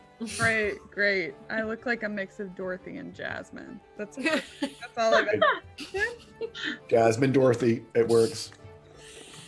So she's had like 2 drinks now, very quickly on an empty stomach, and she sees someone like staring at them, and she's been pent up in a room with Vesh and Emet and Blue for 3 days. So she just like kind of like leans up on the table, showing her awesome midriff, and she's just like, "Yeah, what? Can I help you?" What even is? And you subtle see face? this drow smile. Ooh. Not in a horrible way. Like, No, I it's didn't like think a curl so. at the lips. It I'm with smiles. you, You Al. feel like as he looks down, almost like looking slightly shy about it. And he stands up. And he's wearing all black. And he takes his beer and walks over. He's like, "Do you mind if I sit here?" I pointedly look at Vesh. No. I do like this to Vesh. I try to be subtle, like. Yeah. And he looks at you and Wait a second. Vesh, taking the cue, leans over, looks him right in the eye, and goes, in his best Tart thing, "Are you trustworthy?" And he leans in. He goes, "I would like to think so. Are you?" Oh, what do I do now? What do I do now, Tart? You You Are say you like, saying this in front of the drow? yes, Oh, absolutely. yes. So Just Vesh, what you say next is you go like, "I don't know, why don't you find out?" I don't know. Why don't you find out? And now this drow's like looking at River, Emet, and Blue, like, are they okay? Is this what they normally do? Yeah, actually. He definitely didn't have that accent about 10 minutes ago. Oh, you were No. listening. Of course I was listening. Look at these. And he still like points at his massive ears. Like, I can't tell. No, they are very Fair. large. But they don't have fur. Why don't they have fur? Why do yours have fur? I mean, I'm not saying it's a bad thing. I think it's very pretty. I'm just curious. You don't no. look I like was born with the fur. Oh, I was born with these. And he sort of just points at his ears Yes, again. yes, we all are definitely wearing our original ears right now. We got midriff tops so we blend in. Oh, I bet you did. So he sort of looks over at Vesh like, you don't look like you're from around here, especially with two Warforged wandering around in a midriff. Yeah. So, are you from around here? Yes, I work here, not in the tavern. Not in the tavern, no. So you got off the ship earlier, correct? You're a very curious person. I am. I like to know things that go on. Why? It's my job. Right, so what is your job? I work for my master, and he has asked me to come and greet Miss Ophelia Fiallen. That's so weird. I don't know anyone by that name. No. And he just sort of like looks at you. So you're not traveling with two Warforged and a boy that is far too big for his sense. Like, sort of. And I'm really sorry. It looks over and like, I really don't know who you are, though. There was no speak of you. Nope. She's not. Nope. I'm sorry, then my information must be wrong.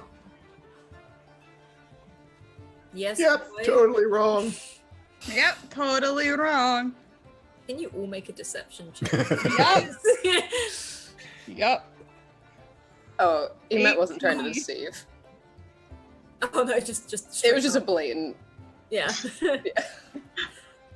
was He's gonna totally say, Dash trustworthy. probably has disadvantage because he has no one to lie. So To be fair, I did not tell River anything about that. And Mhm. River also, I don't think, said anything. And he sort of looks and smiles. He said, "Okay, so you are not Ophelia Fiallen. Nope. You're not." nope, she's Okay. tart now. Yes, that's right now. So you're not the changeling. I am. The actual To you. fuck is going on? And you are the boy who says he has a storm giant walking around inside his head. Nope, he's not. That No. time, And you're Emet not, was a trying rare, to lie. you're not a rare warforged who has a beard.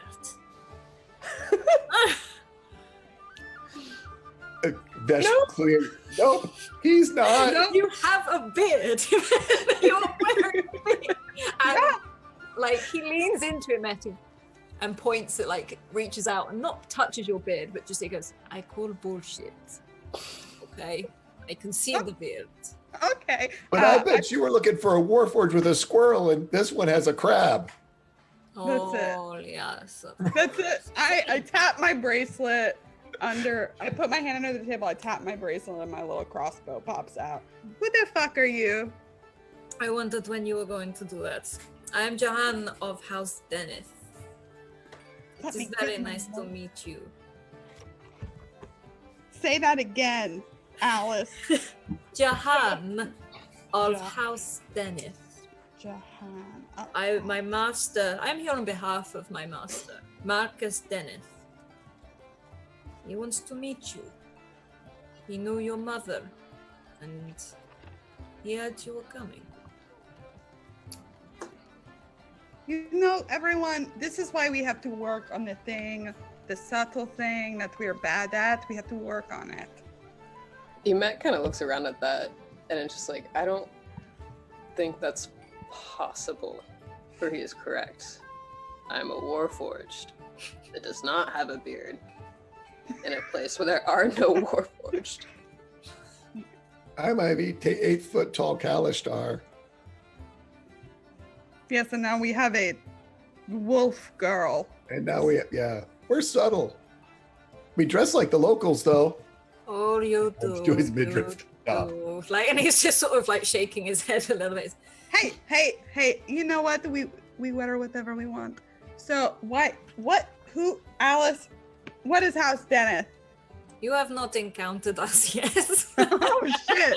Okay, cool. I am I was not worried it was your familiar. fiance.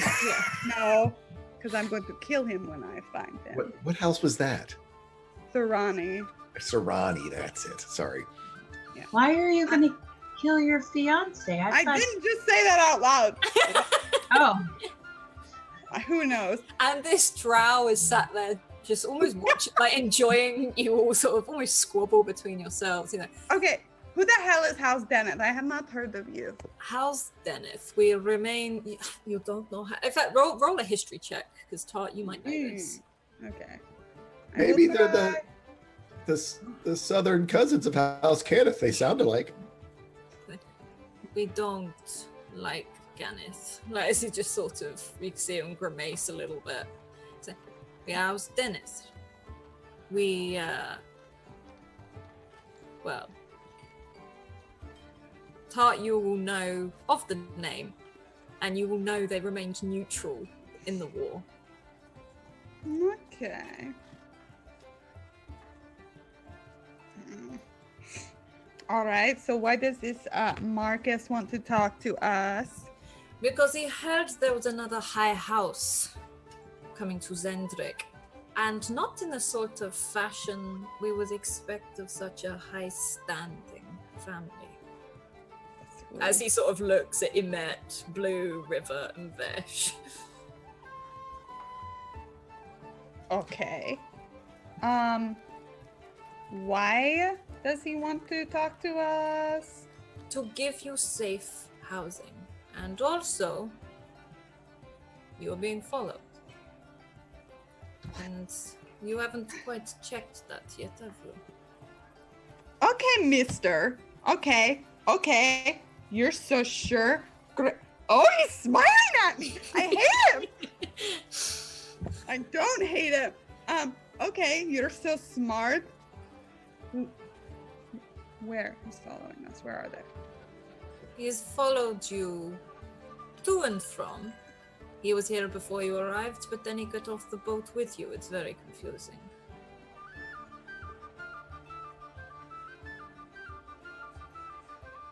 But you're obviously not aware of it, which shocks me considering you are a Fial. You know what? Maybe we were aware of it, and I was just testing you to see if you were aware of it. Were you? Yes. Deception check. Roll. I'm gonna use, I'm gonna use one of my rerolls. Try and make it even higher. 15. Yeah, he looks at you like, okay, maybe you did. But my master seeks audience with you. Him and his wonderful wife Alana would love to seek audience with you. And you have a safe space to come and stay without this person jumping you. How do danger? So you never know who he is. Can I make an insight check? Because believe it or not, Vesh, in all his innocence, is somewhat insightful. 22. What are you looking for? Whether he's trustworthy, whether he seems like, this is Vesh, so he has very, very limited, subtle, shades. Basically, does he seem like he's telling the truth? And is he a good person?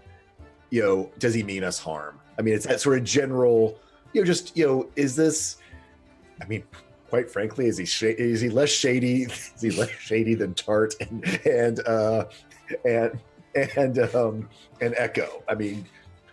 At this point, you got to remember, Vesh pretty much thought he'd gotten in with the wrong crowd. He's kind of thinking, On a 22. Alana and Marcus, they sound nice. On a 22. They sound evil. Marcus This is Vesh. and Alana sound like, for a start, real people.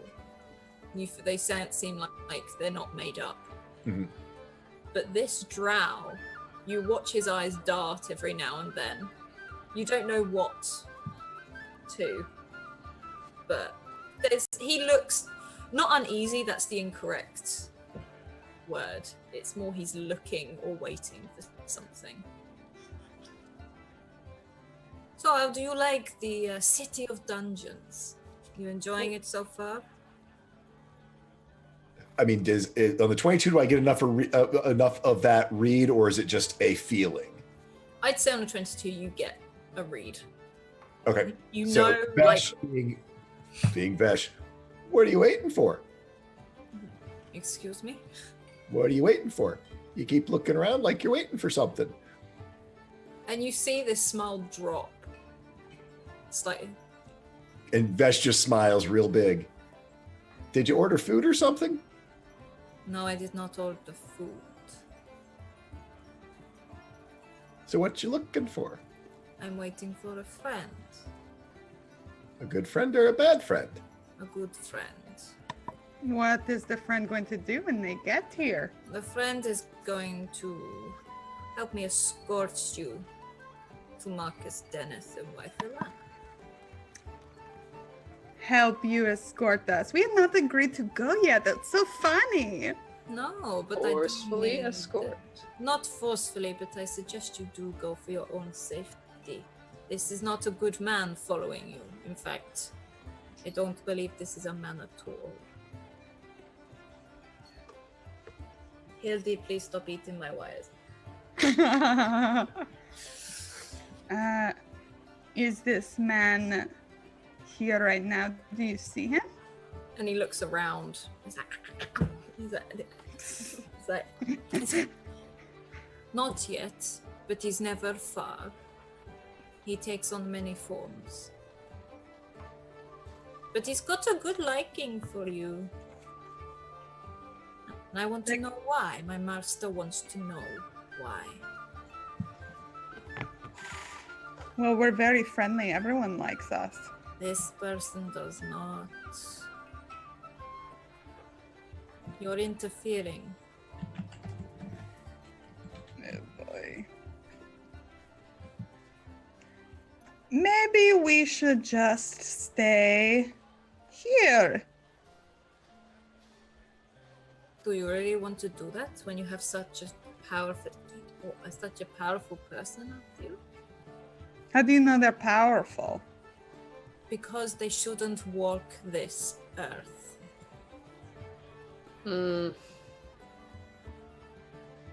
Okay, that doesn't sound good. Marcus and Alana sound nice, Tart.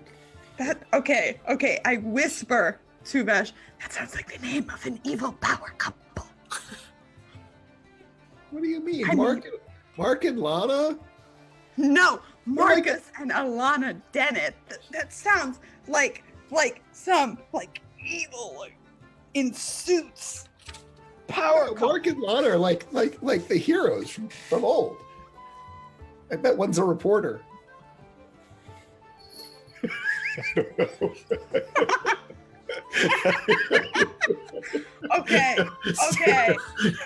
Okay.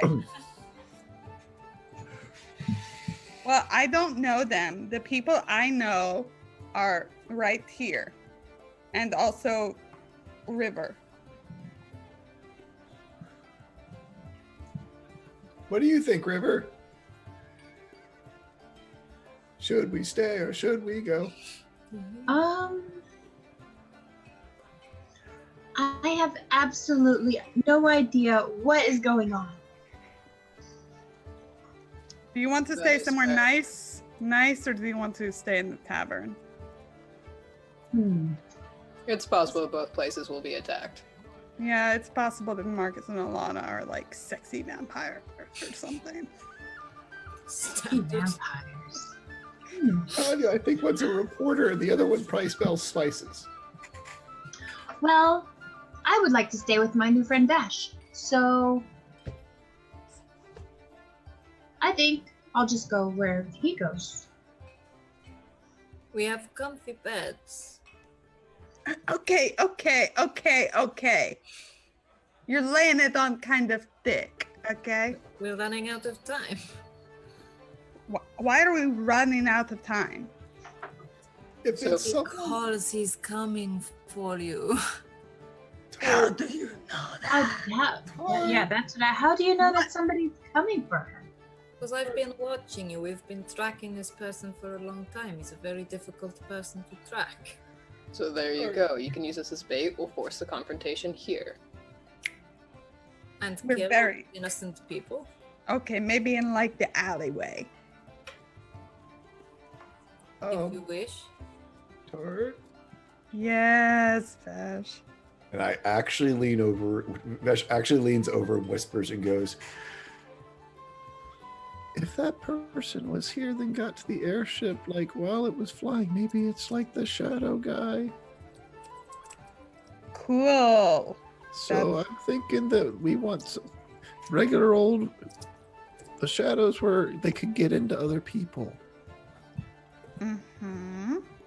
So if they've got someplace that's safe, if there's someplace safe that maybe is protected against shadows, that would be good.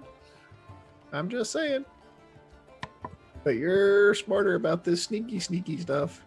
But maybe for once we shouldn't be sneaky and go visit Mark and Lana. I bet they have spices and newspapers. And burritos? Or we can make our own. Oh. Okay. Well, you seem to have been very convincing to most of my friends, but not Emmett. Thank you, Emmett. So I guess we're going to go with you. Fantastic. I'll pick up the bill. And he walks over to the bar. Ooh, I hate him. Can I get a Katipo box? Of course you are. And he sort of throws some coin this way. Shortly after, again, this very confused dwarf comes out with this box of like food, mainly like wrapped in like this paper. And the drow takes it and hands it to Vesh. If you would like to follow me, I am aware you don't trust me, so if you want, I'll walk in front. Gives you every opportunity to stab me in the back. I wouldn't stab you. I would shoot you, but okay. Whichever you would prefer. And he starts to walk. I hate how much I like him. Are you coming? Yes, I'm walking. I'm walking. This is how I walk. And he starts to walk, and he not disappears into the crowd. You can still see him, and you can hear him like, come on, as he sort of weaves through these streets, these cobbled streets, these dirt streets. There's people trying to sell you things either side.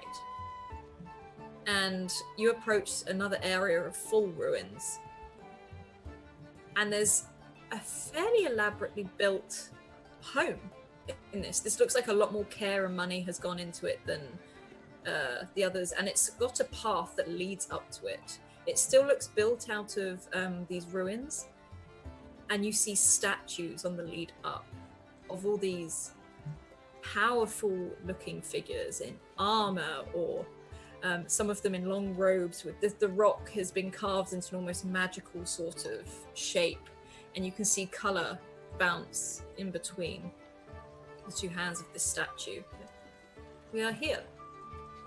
Welcome. And he opens the front door, these huge doors. So, come in, make yourself at home.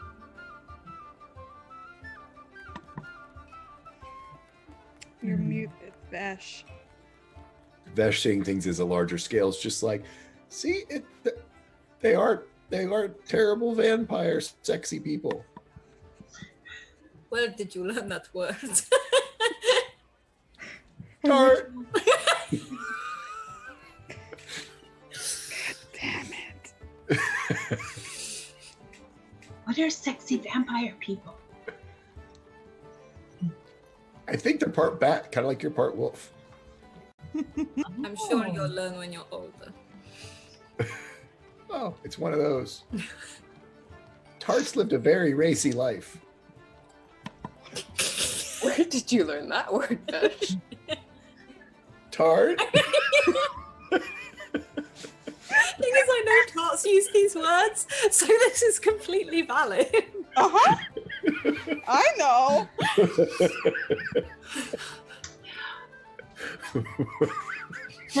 Does Tart have a lot of brothers and sisters too? Oh.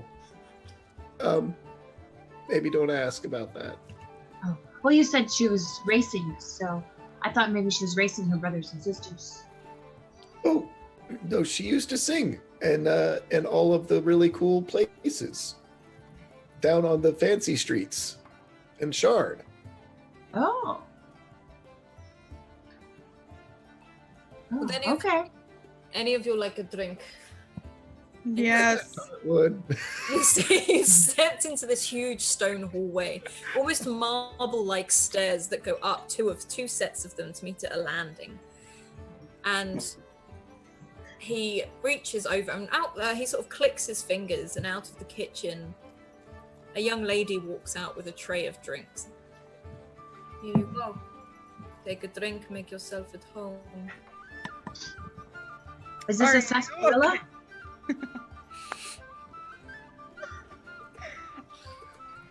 I don't think so. Are you okay? You look very like. Have you been charmed by vampires? Who, me? Yep. No, it takes quite a lot to charm me. We can see up here a wonderful house, and you can see this huge shield up above your head, and it is an electric blue shield with tentacles, almost like a kraken-like creature trying to make its way out of it, and lightning sort of bolts decorate each corner. You had Vesh's shield and lightning, so What did he think You of the tentacles? recognize. You recognize. No, he did. Yeah, he probably didn't make it to the tentacle part. Yeah. And a door upstairs opens, and you hear, "Welcome, welcome, welcome, welcome." And a man stands there in almost similar sort of color to his shield, this electric blue, as he stands there in this very smart jacket. Buttons adorn it all the way down. And he says, "So, you've made yourself at home. Can I get you anything to eat? It is wonderful to meet you."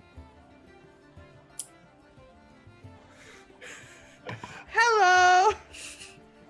Hello. Are you Marcus? No, I am Tyron. Oh, there's so many names. I am Tyron Larande. It is good to meet you. X or Z? For Larande. Oh, L. I'm sorry. L. Larande. I might be saying that wrong. So. Oh no, I thought you said Z. Oh, Zarande. no. Larande. Tyron Larande. It is very nice to meet you. Welcome to my home. I thought we were going.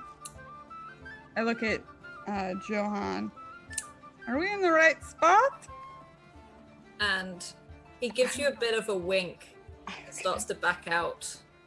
What the fuck? You feel the doors.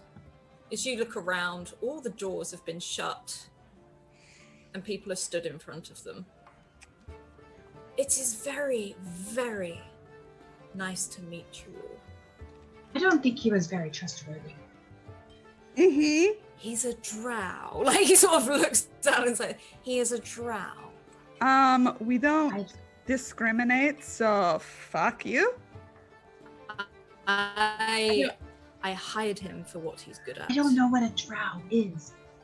It's an elf. Oh, that's why he has pointy ears. Cool. So now that we're all here and you're all standing in weird places to be standing, what are we doing here? I wanted to meet you. You could have sent a card. No, I couldn't. I need you to come with me, Tart. Excuse me? Yes. No.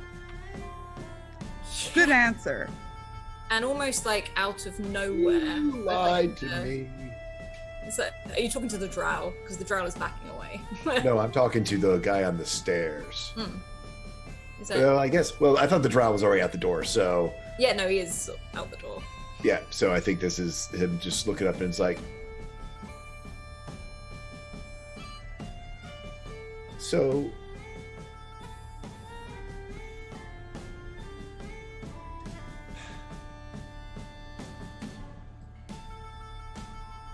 What do you want?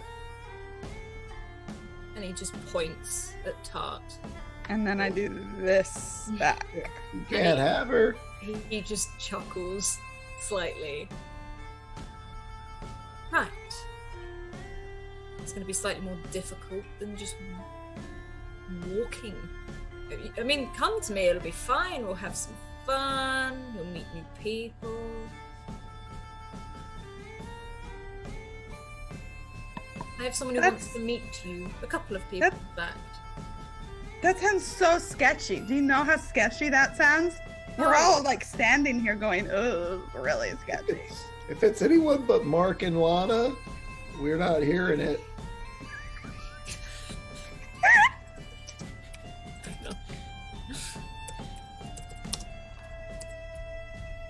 Stop rolling things. Yeah. Why are you rolling? As you're talking, Vesh, you stand slightly off to the right and you feel a blade at your throat. And Tyron goes, no, need to be alarmed. Tart, Ophelia, whatever you wish to be called, Miss Fiarlan, please come with us. I will slit this boy's throat right here and there. I just need to click my fingers. And you see more and more people seem to step, almost as if out of nowhere. There are drows coming out of every doorway, behind every curtain. She will, but I get to go with her. No, no you don't. I'm sorry you were not requested. Only she was. Oh, I am not a request. I'm her bodyguard. Bodyguards are not people. They don't hear or see anything. They just have to follow. And he looks at you as if you were not requested. I was given very specific instructions. Now, Tart, are you going to come with me, or am I going to have to kill every single person in this room who is with you? Do I think he would kill every single person in this room? Do you want to roll a perception check? No, why not? How many people are in this room? A lot. There's about 30 to 40 that have all started flooding in. And on that roll, you're pretty sure he would slit Vesh's throat there and then. Cool. Great. Can I still see Johan backing up? No, he's gone out the door. He left through the door on the side. Johan, you're a dick. Okay. And you can just hear like a chuckle Ugh. from the other room. Hate him. Okay. Okay, sure. That sounds fun. I love meeting new people. It's like my favorite. And he holds out his hand as he walks down Gross. towards I'm you. not taking that, sir. Thank you. I can walk perfectly fine on my own. Is Blue with us? Yeah, Blue is sort of stood by the door, but he's been pushed forwards by about 4 or 5 of these drow. And he's still holding these bags. I want to put the little crab in Tart's bag. Could you make a sleight of hand check for me, please? I'm thinking the same thing about my spider. Yeah, on a 17, you see Tart walk forwards. And as you do, how are you, like, slipping this effectively into Tart's pocket? Honestly, I don't think Emmet is necessarily trying to be sneaky. Just more so nonchalant that it's not necessarily noticed.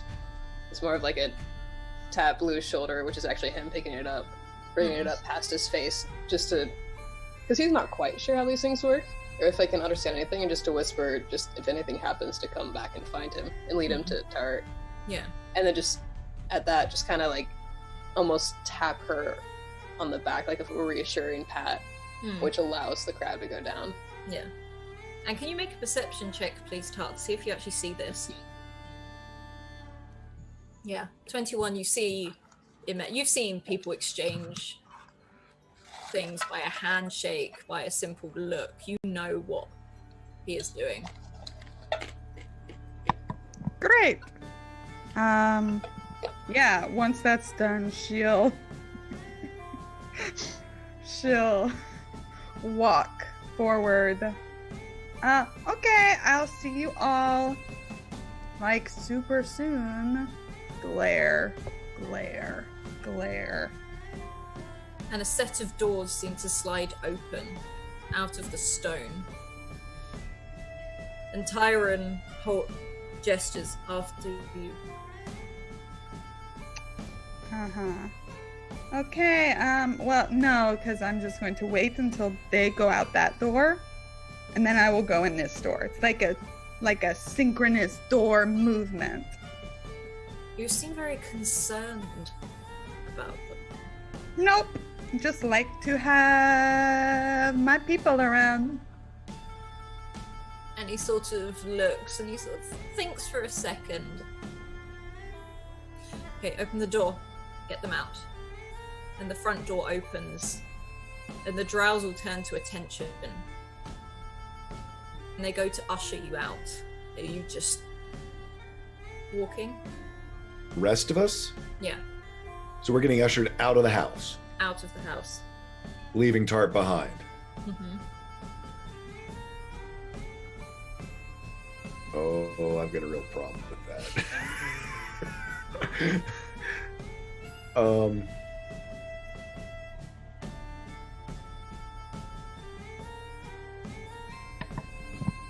Lauren is very much like, get him. Tart is like shaking her head as subtly as she can for Vesh to see. Well, Vesh speaks to her telepathically because he can do that. All right. Should we leave? I don't want to leave you. You can answer. You're able to answer. Oh, sweet. Yep, you should go. This is bad. I'll be fine though. Should we try to break in? I can't tell you that until I know more about what the heck's going on.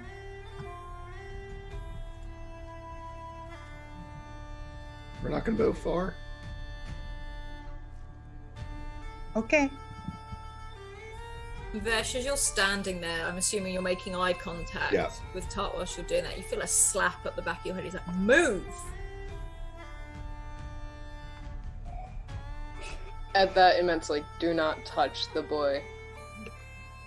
And you actually see, like, could you roll an intimidation for me, please, Emmett? Yes. Yeah, on a 20, even this drow sort of like his hand freezes. He's about to go in for another slap, and he sort of. You can tell he's trying to hide that he's scared, but there's a definite, like, quiver to him as he backs off, and the others start to lead you out. Emet will stay in the room for a moment and just watch Tart. Because once Vesh and River are out, if Tart gives any sign, he thinks he can take them. 40 drow. 14? 40. 4-0. No, you. Zero. No, they're not. You said 14, Alice. I said 13. Yeah, she said 30 He, to 30 he's to at 40. 30 to 40. 40 drow. I Like, they've come out definitely- of the shadows. They've just. Yeah. Oh, they- cool. They're 40. Yeah. Yeah, But they're all sell swords. you should There's take them. still so many the rest run. I feel like there'd be a Theoretically. Matrix scene of just Met taking out 40 drows. Ooh. And Tyron looks what it is. Out. Otherwise, I'll have to damage this pretty face of hers, and you won't have her return to you. So, I feel like she might be useless if you damage her. Not to the person I'm introducing her to. I really wouldn't recommend you threatening me, because I will blow you up. Just like right now. I know. That's great. You know. Oh, Please, after you.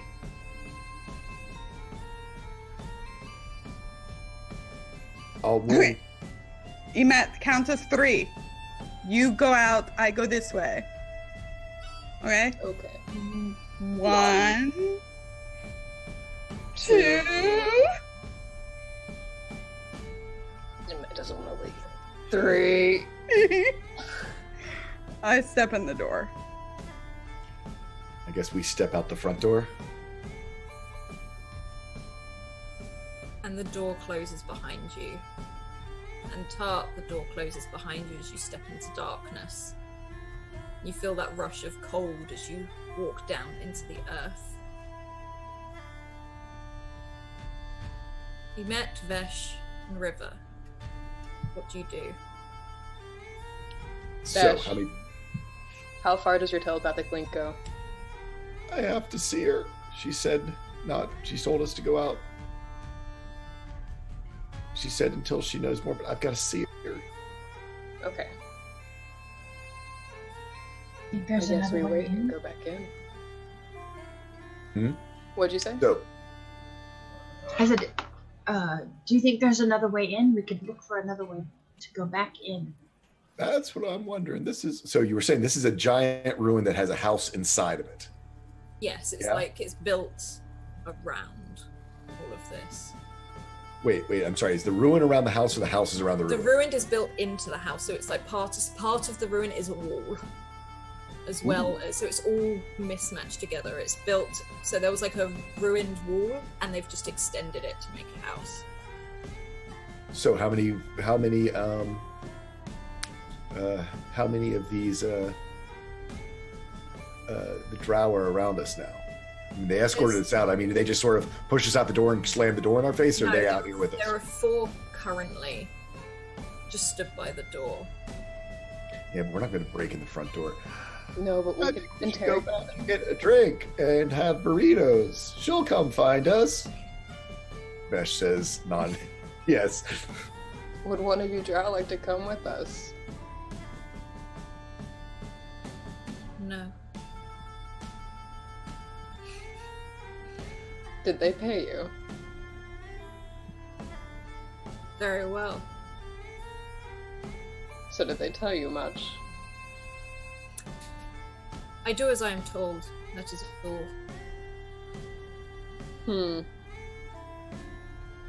And thank you, Mickey Madden, for the re-roll to me. Oof.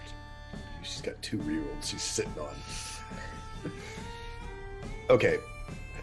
I'm thinking, this is me talking as a player, that we walk to her out of sight of the drow and then double back around and try to see if that ruined wall has some secret, that as it's a ruined wall. There's, maybe there's something that they don't know about or something.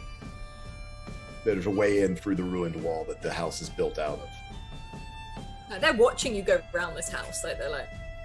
Well, yeah, we would get completely out of this. Yeah. Not to talk, but you know what I'm saying? You leave. Yeah. And you like then cutting. Yeah, then to try to wander our way back around. I mean, can I do like a survival check to see if I can find my way back, or give advantage to our new wolf friend for maybe doing a survival check to navigate us back around? Yeah, whichever you would prefer. Do you have survival? Yeah, I was just thinking, oh, boo, I should have done this. Like, I could mark her scent, mark Tart's scent. And then I would be able to know wherever she is within 60 feet of me. I can go back and do it. Can I go back and do it? Well, you have tarts. We've been smelling around. Yeah. I mean, it's not like actually. It's not like marking them like a cat marks. It's basically just we're memorizing her scent. I would think. Yeah.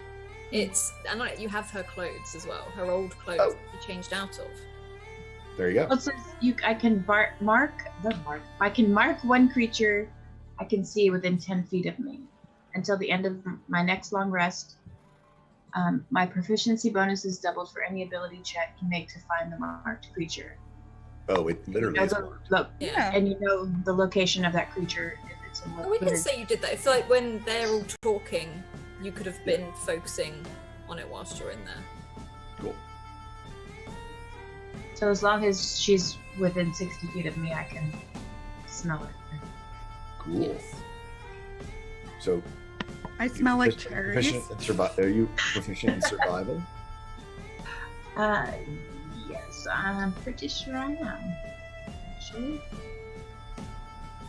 Yes. So can I help her to give advantage because I'm proficient in survival as well? Yeah, no, give her advantage and then To try to navigate our way back to House Lyander or whatever. Well, I feel like we don't have to go that far. We just have to wait and see if they tail us. House bullshit. So, River, could you please roll a survival for me, please? Okay. 15. So you're looking around this house. You've sort of scoped back. The drows have seen you leave. Yeah. You can walk around. So there's other bits of ruins and broken walls. So you can easily work your way back round. And you're looking at these walls. And these are old, heavy walls. These bricks are enormous. And you're feeling them. And River, you will sense these go deep underground. deep, deep underground. And as you're looking at it, you remember that drow said it was the City of Dungeons. And on that check, you feel there's something underground all over this city. This is New Earth. These ruins are not the foundation stones. Foundation stones are deep, deep underground.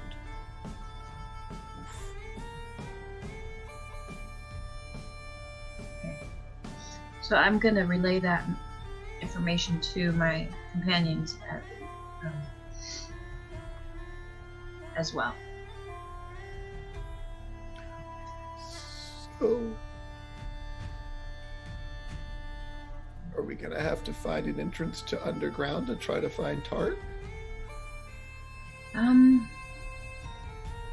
Well, I mean, if they're smart, that's probably where they took her. And I'm guessing he's very smart. Yeah, I was afraid of that. I mean, if I were going to kidnap somebody, I would put them underground. Wait, she's kidnapped? Yes. Yeah, And I know. as you're looking around at this, River, you're too busy concentrating on the ruins, but Vesh and Emet, can you roll me a perception check, please? Sure. Oh. I'll use my reroll on that. Yeah? Go for it.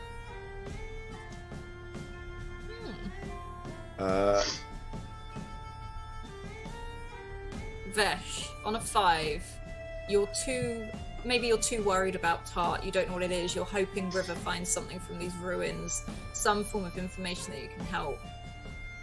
But Emet, you look round, and Blue is just stood staring up at the sky. What do you see, Blue? And he stops and looks down again. His eyes yellow. I saw the giant again. In the clouds. As in flying, or just No. that? Like the shape.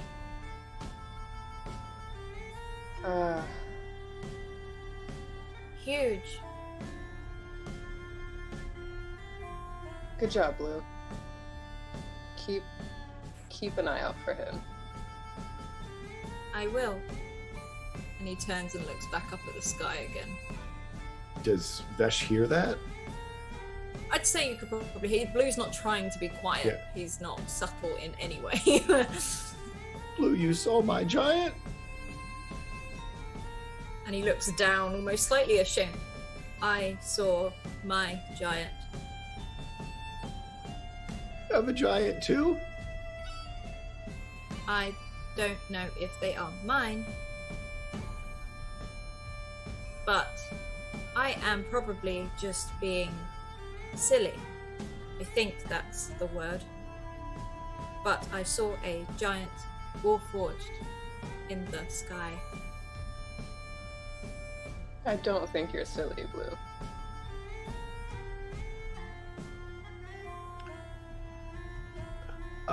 Blue?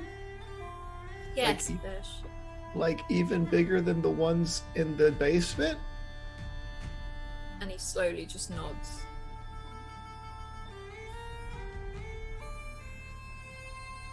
I don't like it, though. Neither do I. Not like your one. You like yours.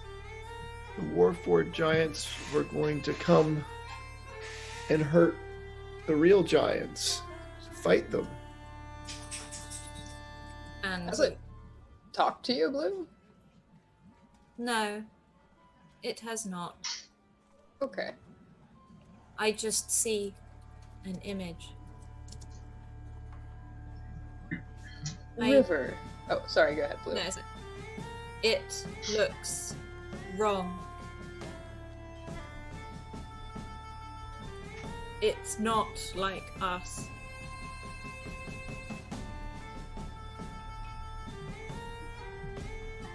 I don't like it. And he puts his head back down, and it's almost like he just stares at the floor, so he's doing the complete opposite of previously. I don't think I like it either, Blue. Do you believe in omens? My last owner believed in omens. In a way. I think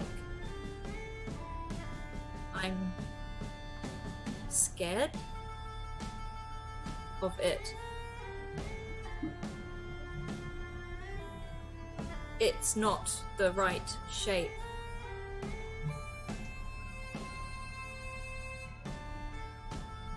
And you can see his eyes just sort of as if it's almost like a static. And he looks up. There it is again. And he quickly looks down again. If I look up, Yeah, can I Vesh see will look it? up too. Yeah, neither of you see this.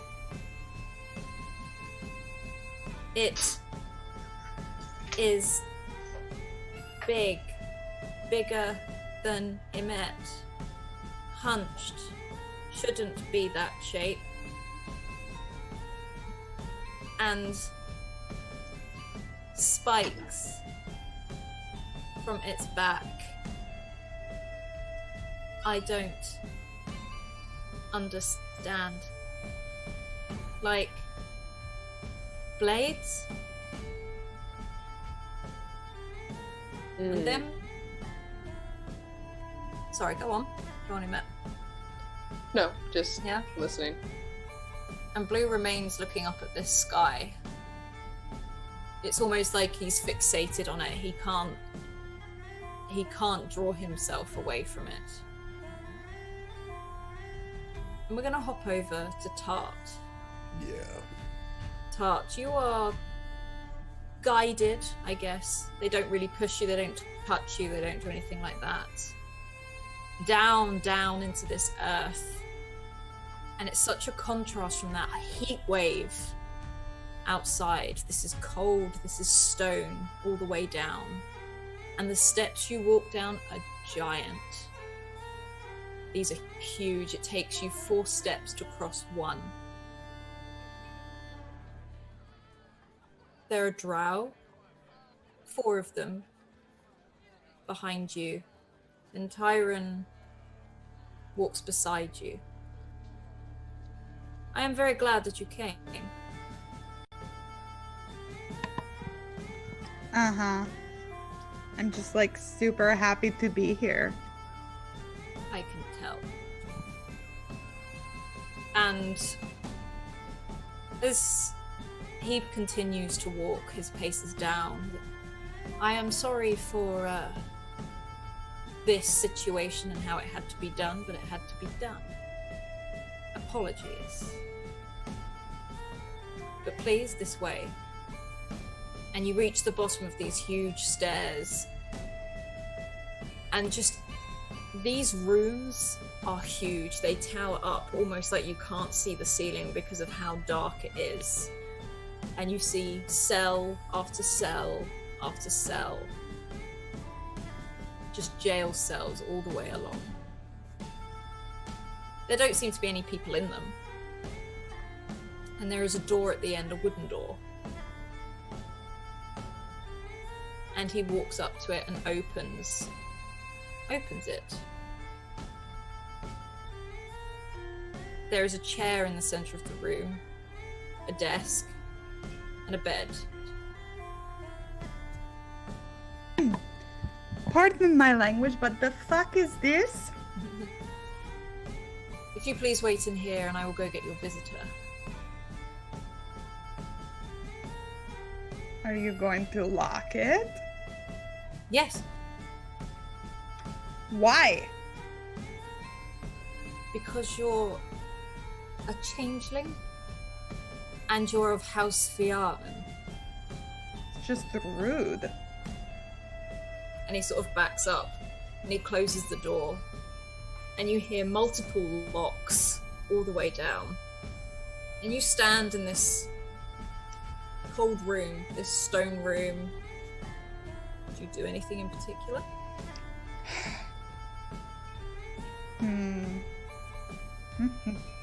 So many things I could do.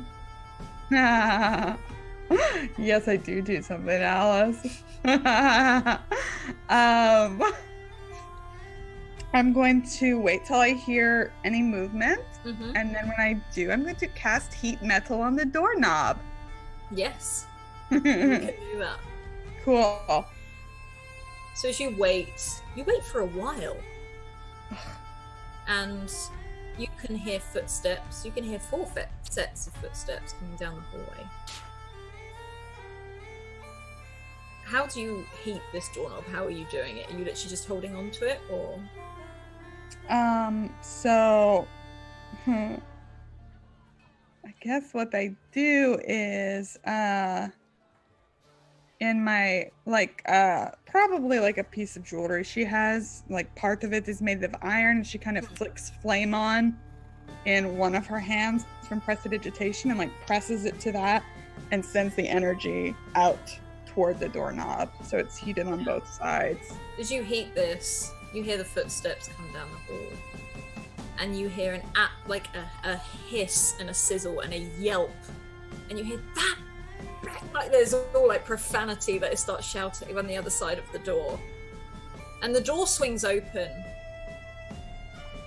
And as you do this, you see Jahan there, like, what is wrong with you? Like, and I'm so sorry. And he just sort of steps aside. And Tyrone walks in. Please take a seat. Does a chair look suspicious, Alice? The chair does not look suspicious. It just looks very boring and wooden. Probably uncomfortable. Fine, I'll sit in it anyway. As he walks in, the cloaked figure steps in behind him and they lock the door again. And the hood comes down. Hello, Tart. It's been a while. And you stand there opposite Demetrius. I shoot him. That's where we're ending. This is where we're ending. Eberron this week. Mists of Cyre. I know he's gonna be like tortured, shot, like everything you're gonna do to him, so.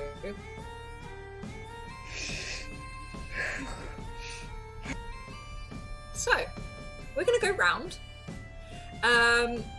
Guys, just plug yourself, say where we can find you, and say your favourite bit of today. So we are going to go round. We're going to start with Emet or Ash. How are you, Ash? First episode back. So good. So good to be back. I've missed this, I won't lie. I've really missed this. Me too. Let's see. I guess I'm gonna plug myself first because I'm still thinking. I am Ash. I go by the handle of Phoenix of 89. Twitch, Twitter, Instagram. If I'm on it, I am Phoenix of 89 there. Still, as of right now, this is the only game I'm in that's streamed. So, come back Monday. For Emet though, oh, jeez. Honestly, I think the favorite bit hasn't even probably happened yet. Just the idea of Emet is ready to go back in the room and rage. Emet is just waiting for River to be like, "Oh no, there's no secret entrance," so he can just be like, "Just through the door. Stay right there. I will be back." And just go do what he does so well. He is good at it. Awesome. Thank you. And we are going to hop round now to Kim, or River, as we know her. Welcome to the chaos that is Eberron, and thank you for joining us. Oh, thank you for having me. It's so much fun. I'm excited to keep going. River is excited to meet a new pack. I love it. I love it. I forgot to say in the beginning, so River's name is Ylva Strom, but shifters they have their name, and then they have a wanderer name, which is what they tell other people. So I was looking at the thing and it says a different name, but yeah, so that's River is her wanderer name that she tells other people, but not her actual, like, the name her mama gave her. So, where can we find you, and what was your favorite bit from this week? I am on Twitter at, I think it says it on there. What is it? GTP. It will. Yeah. That's on there, and Sprat is like putting your thing in chat, so. And I do have a website where all my information usually is, but I'm a genius and I accidentally deleted the whole thing. So I need to go back in and redo it. But yeah, that will be a geekyteaparty.com. And usually all my information is on there. And the only other game I'm in right now is over on the RPG Labs on Friday at 2 p.m. Eastern time. Yeah, I'm playing Yanti Bard Road. Nice. Yeah, Very it's nice. a lot of fun. It's a lot of fun. So yeah. And my favorite part was really meeting a new pack and eating burritos. Yeah. Eating burritos, love it. I love that that's becoming a thing now, just eating burritos. Wherever we go, we shop and we eat. And we drink, well, Tart drinks. So, Tart drink. Never loses her constitution. No, she's not. I think she's only been drunk once, and that was when her mother caught her. Yeah, it was. It was the only time. That's the only time she's lost it. But yes, we're now going to hop over to the lovely Tool School, who also plays Sweet Summer Vesh. Oh, I had so much fun. It's so much fun to be back. I am Tall Squall. You can find me all over the interwebs as Tall Squall. If you go to my Twitter, at Tall Squall, there's a pinned tweet there that tells you all the things I'm on. I'm here on Mondays over on Encounter Roleplay, the Midgard campaign with Dan Dillon on Tuesdays. On Saturdays, I do my own campaign that I DM. And throughout the week, sometimes you'll find me doing crazy video game things with my buddy Bird versus Plane. You will be seeing some more content from Bird in the Storm coming up, probably in the springtime. So can't wait to share that with all of you folks. And oh gosh, my favorite part, just sort of slipping my shoes back into Vesh again. And the fact, I guess it's probably just the way that Vesh gets to continually confound all of Tart's every single plan. And it gives me such joy to know how Tart is reacting and to watch how Lauren reacts as well, because it truly brings me such joy to buy midriffs for the whole party, to tell everybody where we're going, to make new friends, and to, now get her kidnapped. But yeah, no, I can tell you, because me and Emmet were eye to eye, because now that I've used my secret thing and it's out of the bag, I want to see how they deal with a enlarged Emmet. Mm-hmm. 40, I might put my money on Emmet, with Emmet as an enlarged Raging Warforged. Good luck. Raging and Warforged is a beautiful combination. Yeah, and that's the thing, is because I can keep you enlarged for 15 minutes. I know it's going to happen. We will tear that house down. Yeah. Literally, just go through the I was going to say, because then I'm going to start calling down lightning and doing thunder waves. I mean, we will literally pummel that house into the ground. To get Tart out. Yeah, so they might need to recognize. Yeah, recognize. So, anyway. She'll be so proud. Anyway, so that's me. I had a blast. It is so much fun being back. I love this group. Oh, Alice, I love all the pictures that you paint for us to go sort of scampering through in our crazy way. I've got to get so diverse with these shopping days each time. I've got to just suddenly go like, right, hang on, this needs to look different. I bet you weren't expecting midriffs for the whole party. It's not something I had in my notes, but I'm so just ready for whatever you guys end up doing at the same time. I love it each week. But last, but certainly not least, Lauren, who plays the lovely Tart, who I feel is going to really hurt Demetrius. Really hurt him. I'm going to hurt him so bad. He's like not even going to exist anymore. It's going to be great. Hi, I'm Lauren. I'm That Salty Ginger over on Twitter.